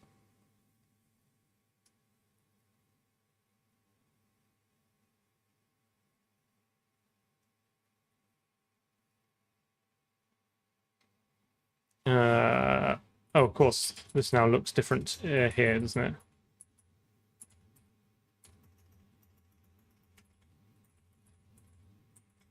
It's quite nice how that, I think, once these are decoupled, I think this will be quite nice.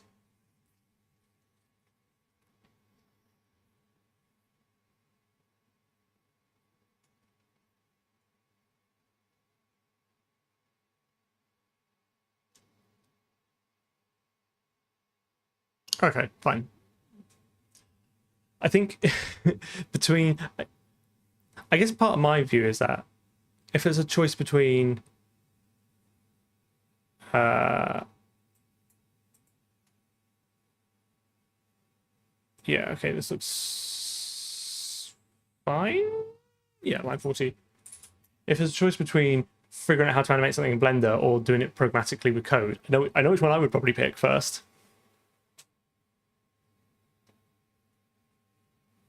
But it's fine. Like way in the future. Like, gotta sort all this.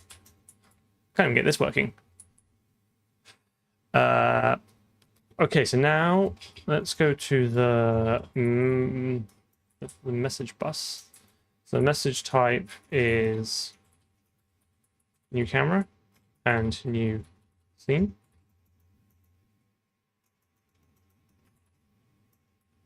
Yes, I'm aware of the difference between the different kinematics. But I was saying is I've never done inverse kinematics before, so I thought it might be fun. But we'll see. Like, we're at stream 71 of this project, so I suspect it'll be at least stream 71 of the next project before we have to consider it. First new camera. I should be able to just forward declare this.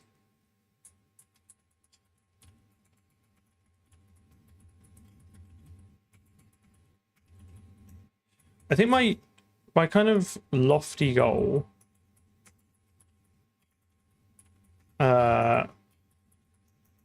is one big stream project a year, roughly, with maybe some smaller ones to break it up. But I think so. We started this stream I think November we started this. So I think this project will take us easily up till Christmas. I would like my goal, my ambition, what I'm striving for is to have this kind of pretty much wrapped up by Christmas. So in the new year, we can start a new project and again take sort of 12 slightly more months on it. That's my plan, is to build something, build a game start to finish, and that take roughly about 12 months.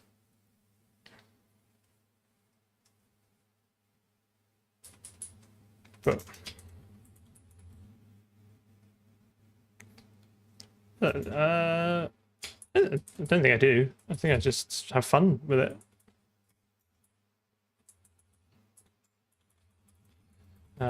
Camera and hash includes scene.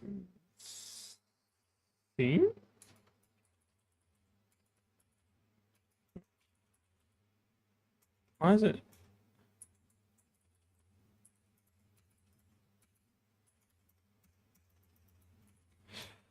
Right, gotta try and get this right now because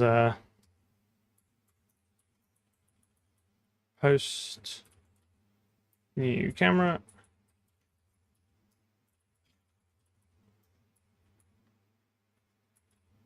Message type new camera. Camera, then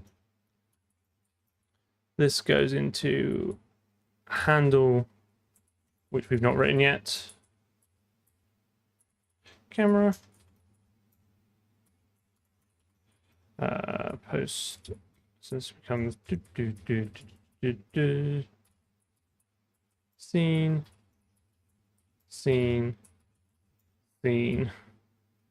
Sorry, overzealous there. Scene. Okay. And then we go to the subscriber, and then this will have also for declare. See.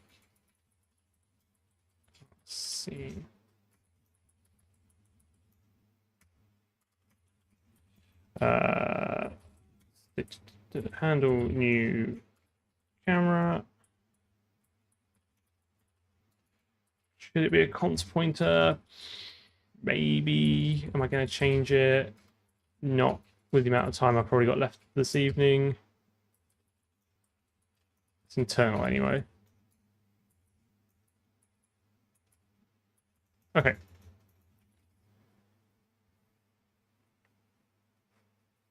I do. Hold on.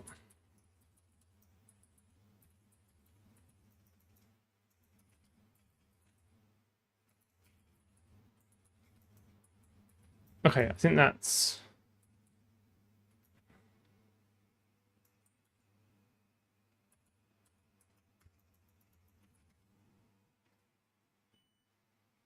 That's largely done. Okay. So now the renderer, which I think is currently... Oh, no, it's the render routine, isn't it? Again, abstracting this away. So the renderer itself doesn't care. This can now... Because I think the routine base class itself is a subscriber. It is. So this can then do auto handle new camera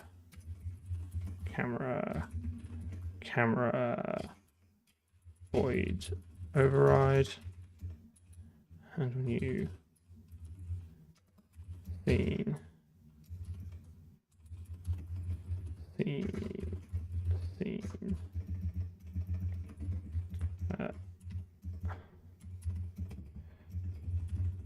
render routine, slap these in here, render routine.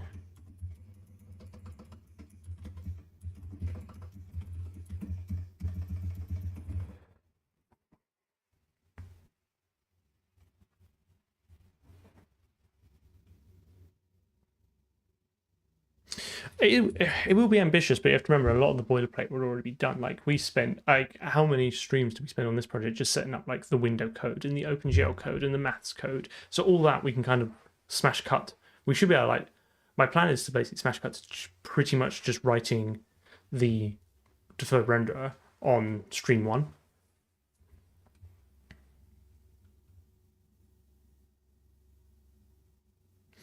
Probably audio, yeah, audio next stream or maybe the stream after. Audio soon. Audio soon.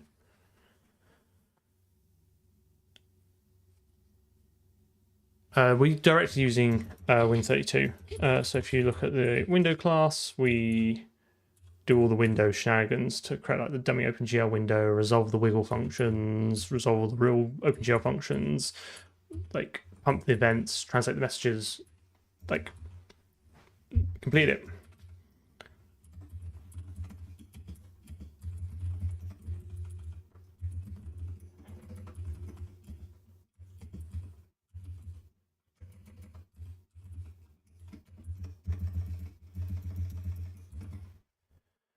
No, it's not going to be cross-platform. Not for now. Like I just don't have the time. I think we would spend more time on that than we would in progressing us towards the game. So I've kind of picked a platform and we're just charging forward on it. Jado, thank you. Yeah, so the main videos are kind of reverse engineering and the streams are more forward engineering.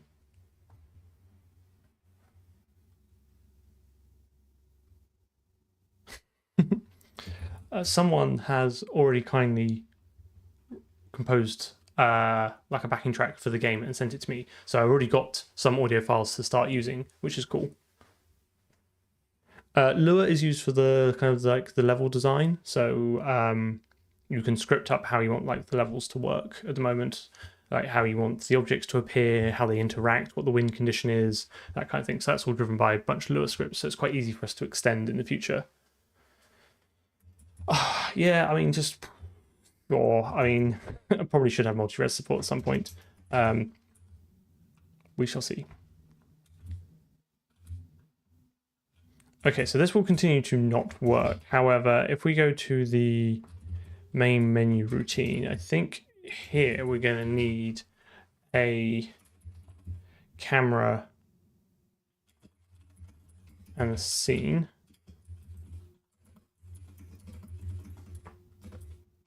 Okay.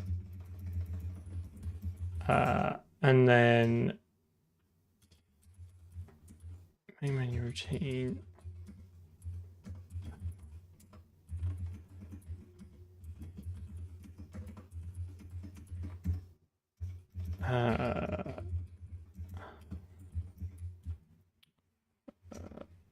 Do not need a script loader. I do not need any of this Lua chuff in here.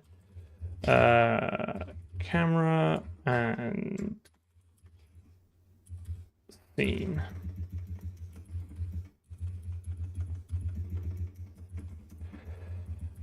Okay, so maybe how do I create a camera?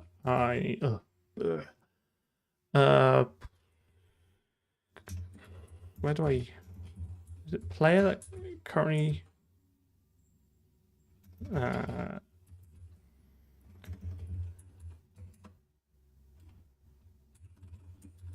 do I currently create our current camera here? It's gonna. I don't really like it, but for now, let's just steal that code. I feel like that's probably a factory method of camera or something like that, or like this is the default. You should be able to give a camera a window and it construct this. X, Y, Z. I think that's right.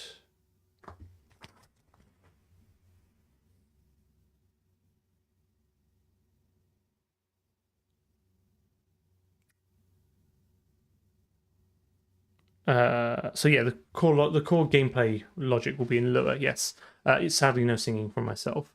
How did I implement logging? Carefully, I just rolled my own little templated misery, which works actually quite nicely. So you can basically use any of these objects to log. It also logs a file. It uses compile time format strings, but most importantly, it automatically grabs the source location for you. So when you log, it will print out the line where the log's from, and it doesn't use any macros because I have an almost zero macro tolerance for this project. There's only one place I have to use it because there is no language alternative. Everywhere else, no macros.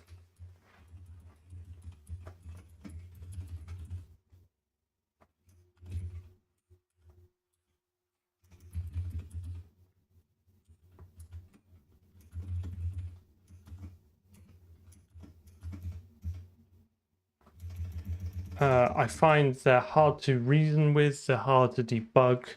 You can't set a breakpoint on them. They do weird things. I'm not a big fan of them. Like it's kind of like a poor way of doing code gen. No, there's no way. The only, to be honest, I don't even technically need to use it. The only place we use it is the X macro. And it just means I only have to define this list once, so I can both define them and resolve them. I can define and declare them once, basically, and iterate through them. I just don't think there's any other than code gen. I don't think there's any way of doing this. Reflection, if you reflected through the global namespace and found everything, found all these. I don't know if you'll find type defs though. Probably not.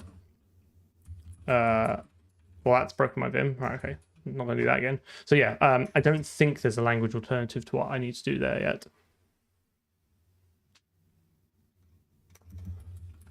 Okay, so we're here. We've got the scene. Let's open up our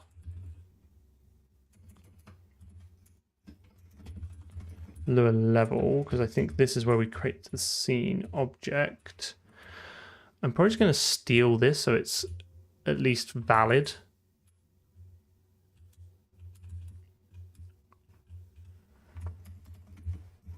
Or as valid as it can be. So there won't be any entities.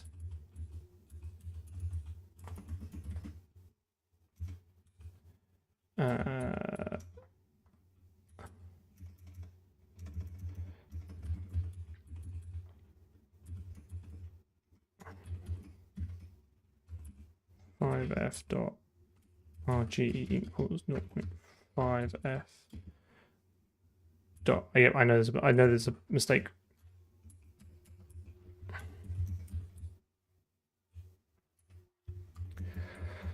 No directional light. no point lights. Keep it as ambient now for now. I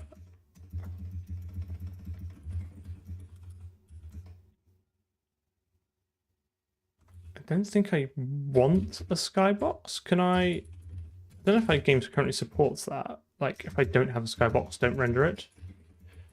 Labels can be empty, and then sure.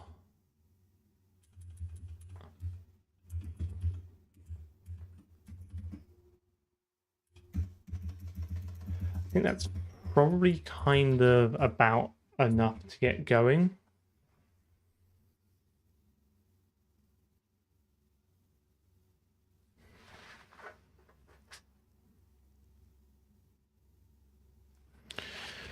So they don't really exist at runtime until you create them. All you get is a header file with the type defs of them in, effectively the aliases, which is why I have to construct a list of them and iterate through them twice, one to define them and one to declare them. And that's why I use the X macro, so I don't make any mistakes. I just do it once. I don't know. I'm not an expert in reflection. I'd have to have a look to see if you could maybe find aliases which start with GL and hope that it's a function pointer. I don't really know. And I'm glad you're back.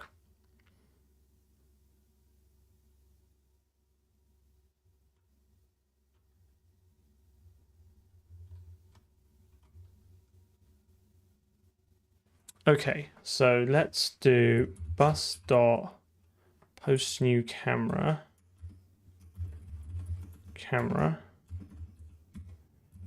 bus dot post new scene. I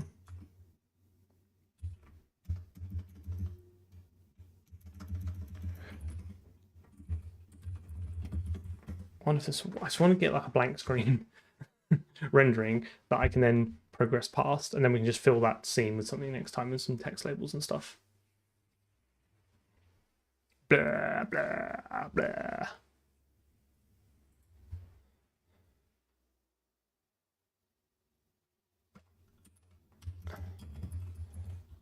I guess you're not wrong.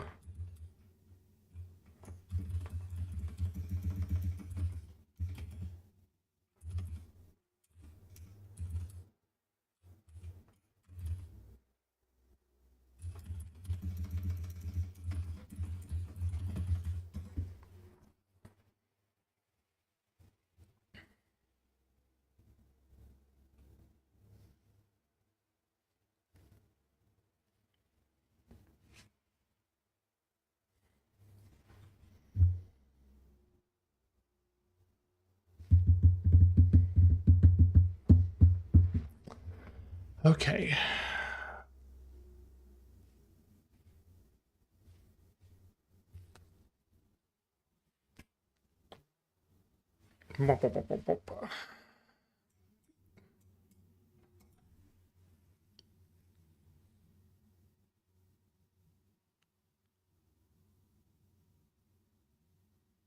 I know exactly why this is, and I do not like it. It does mean that we technically need to construct the menu routine after the render routine. Otherwise, this won't receive those messages because it won't be set up yet and registered. Not massive fan of like implicit ordering of construction of things because magic in the background relies on it, but there's only so much you can do.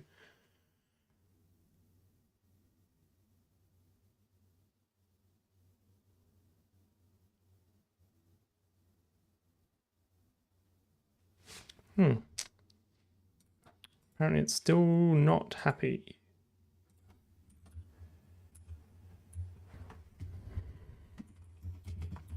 Have I not registered for those messages?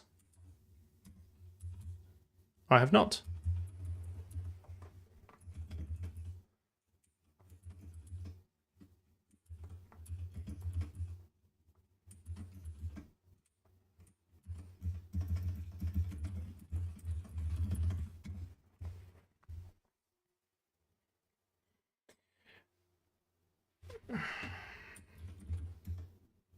It is. You're right.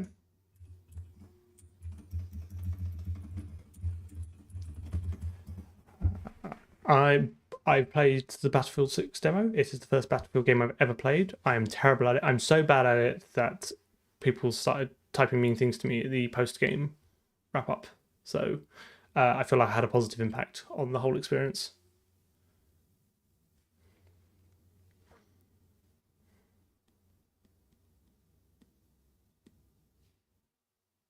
Basically, yeah. What?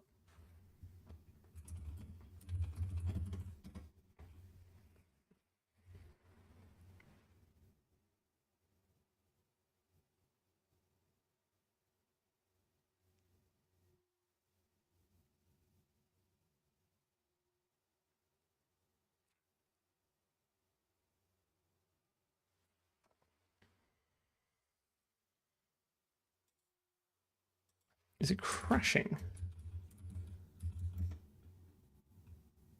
I did get that order right. I create the render routine, which will register for those messages.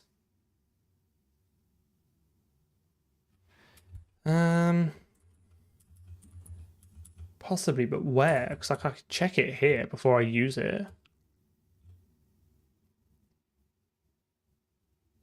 Yeah, I have to break out VS Code super quick. Have a quick look. I'm only going to spend a little bit of time on this, and then we'll just save it for Wednesday. Let's see what we get to.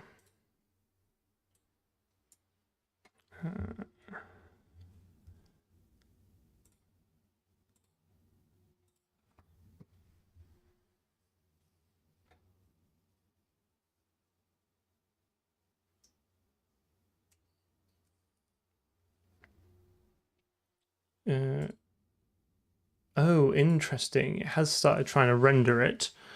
It is the cube map. Okay, that should be easy to fix. It wasn't our point to dereference. You are correct. Renderer. Render.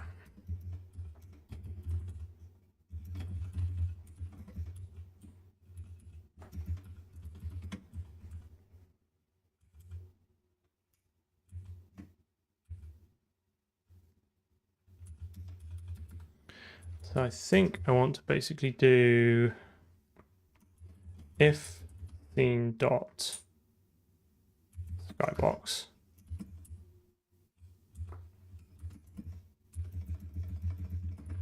Do that.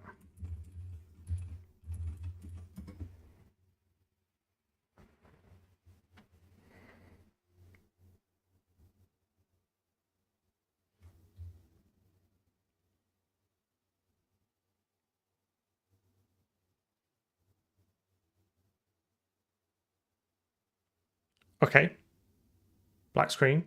Then if I press any key, nothing happens.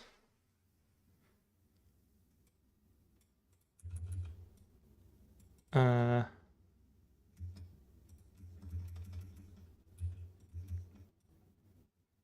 is this not responding to any? Have I?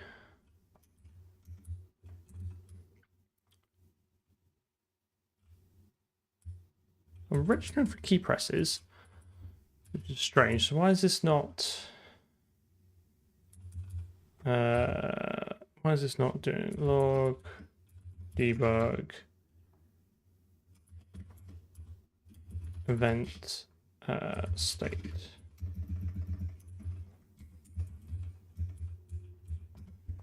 That's strange.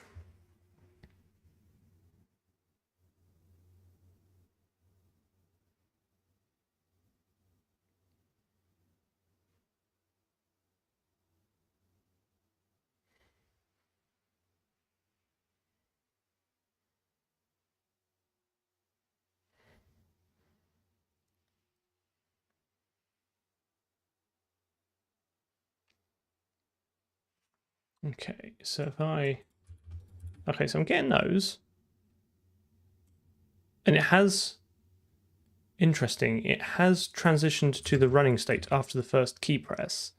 So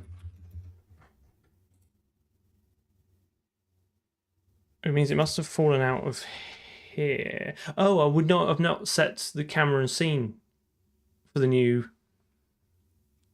Yeah, I've just not set it, have I? Okay.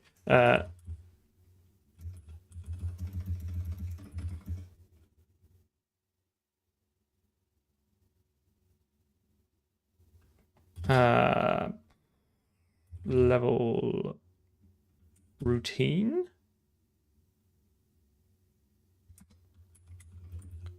So at this point, when we fall out of here, we need to do bus dot post new camera player dot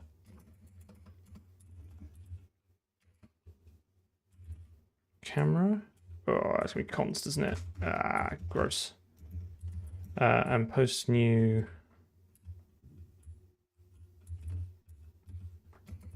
theme.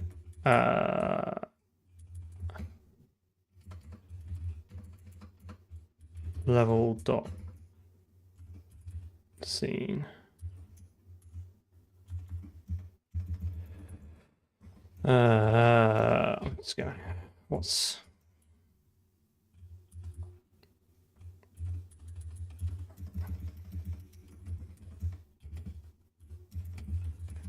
the non-const reference between friends?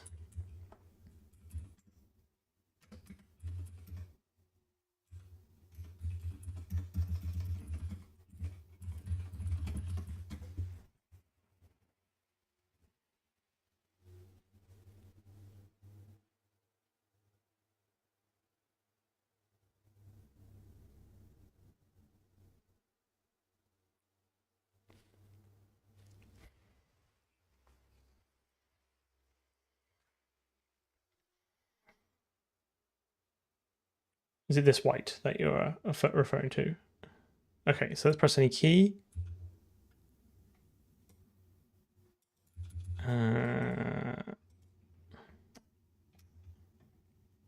Still not working. The routine.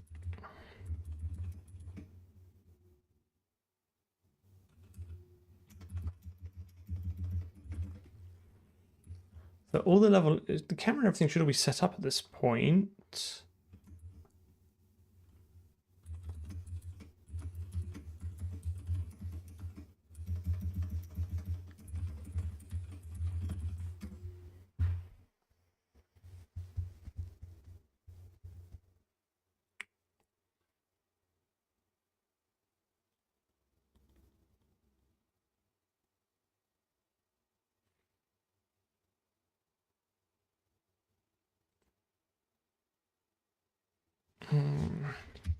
Oh, okay. I must have done off there.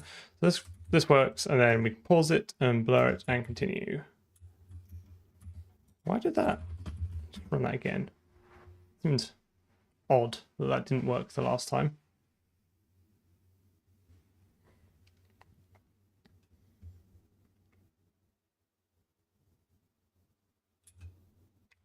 Oh well, like I'm pretty pleased with that. That's basically what I want to get to. I did want to fill in that scene, but we'll do that next time. There is like a breakpoint interface thing for Vim, but I've never got it to. I've never managed to get it to work.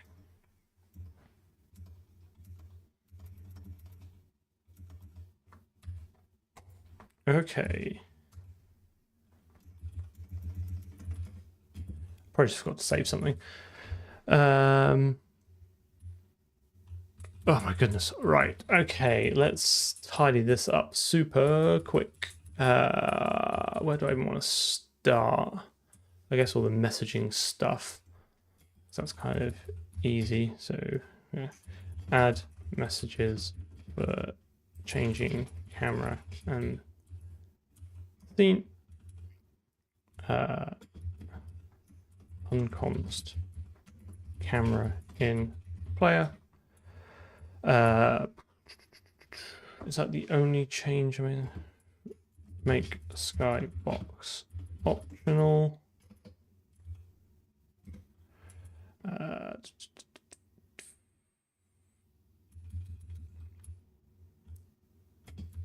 Add main menu game state.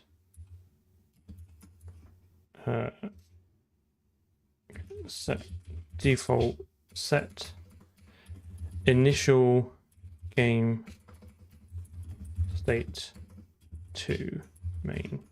I think I forgot to upload last stream's release to GitHub, so I'll just skip that out and just publish the next one.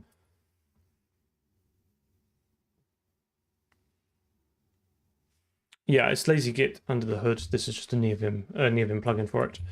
Okay, so let's do add main menu routine, and then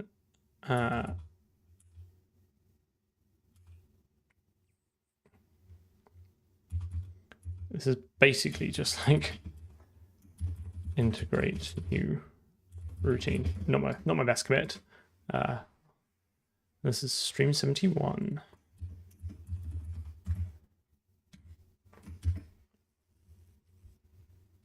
Right.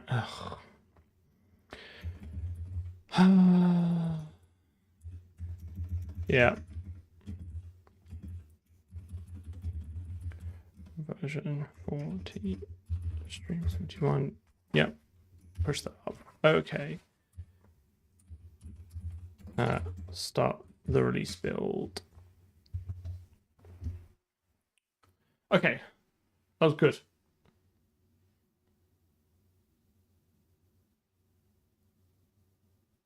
I think Wednesday just going to build out that scene again. I want the factory with like maybe a single barrel in the middle with the camera slowly orbiting it, and then a label that basically says, I think we nice to have like the current build version, and like the bottom left, and then just like a label in the middle which says like press any key to start.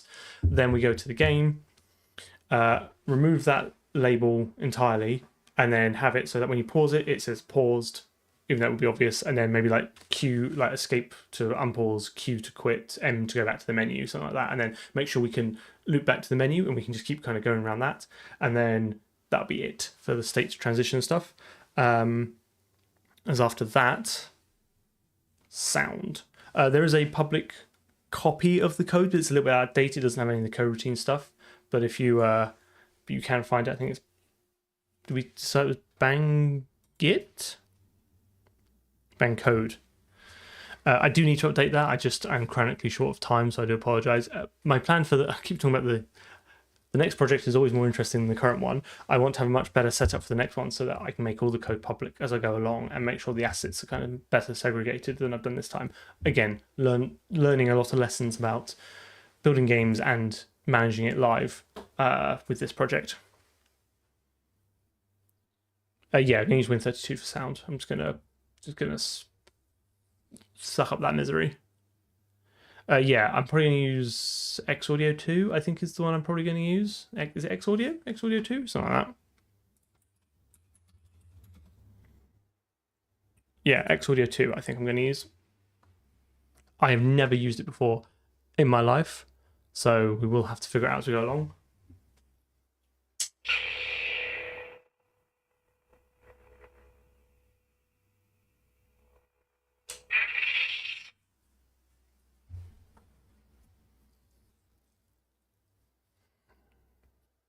Okay, thanks everyone coming along. Do come along to Discord. I'm going to have a beer and hang out on Discord for a little bit. And yeah, I'll catch you on Wednesday. It's been good fun, and I look forward to seeing you then. See you anon.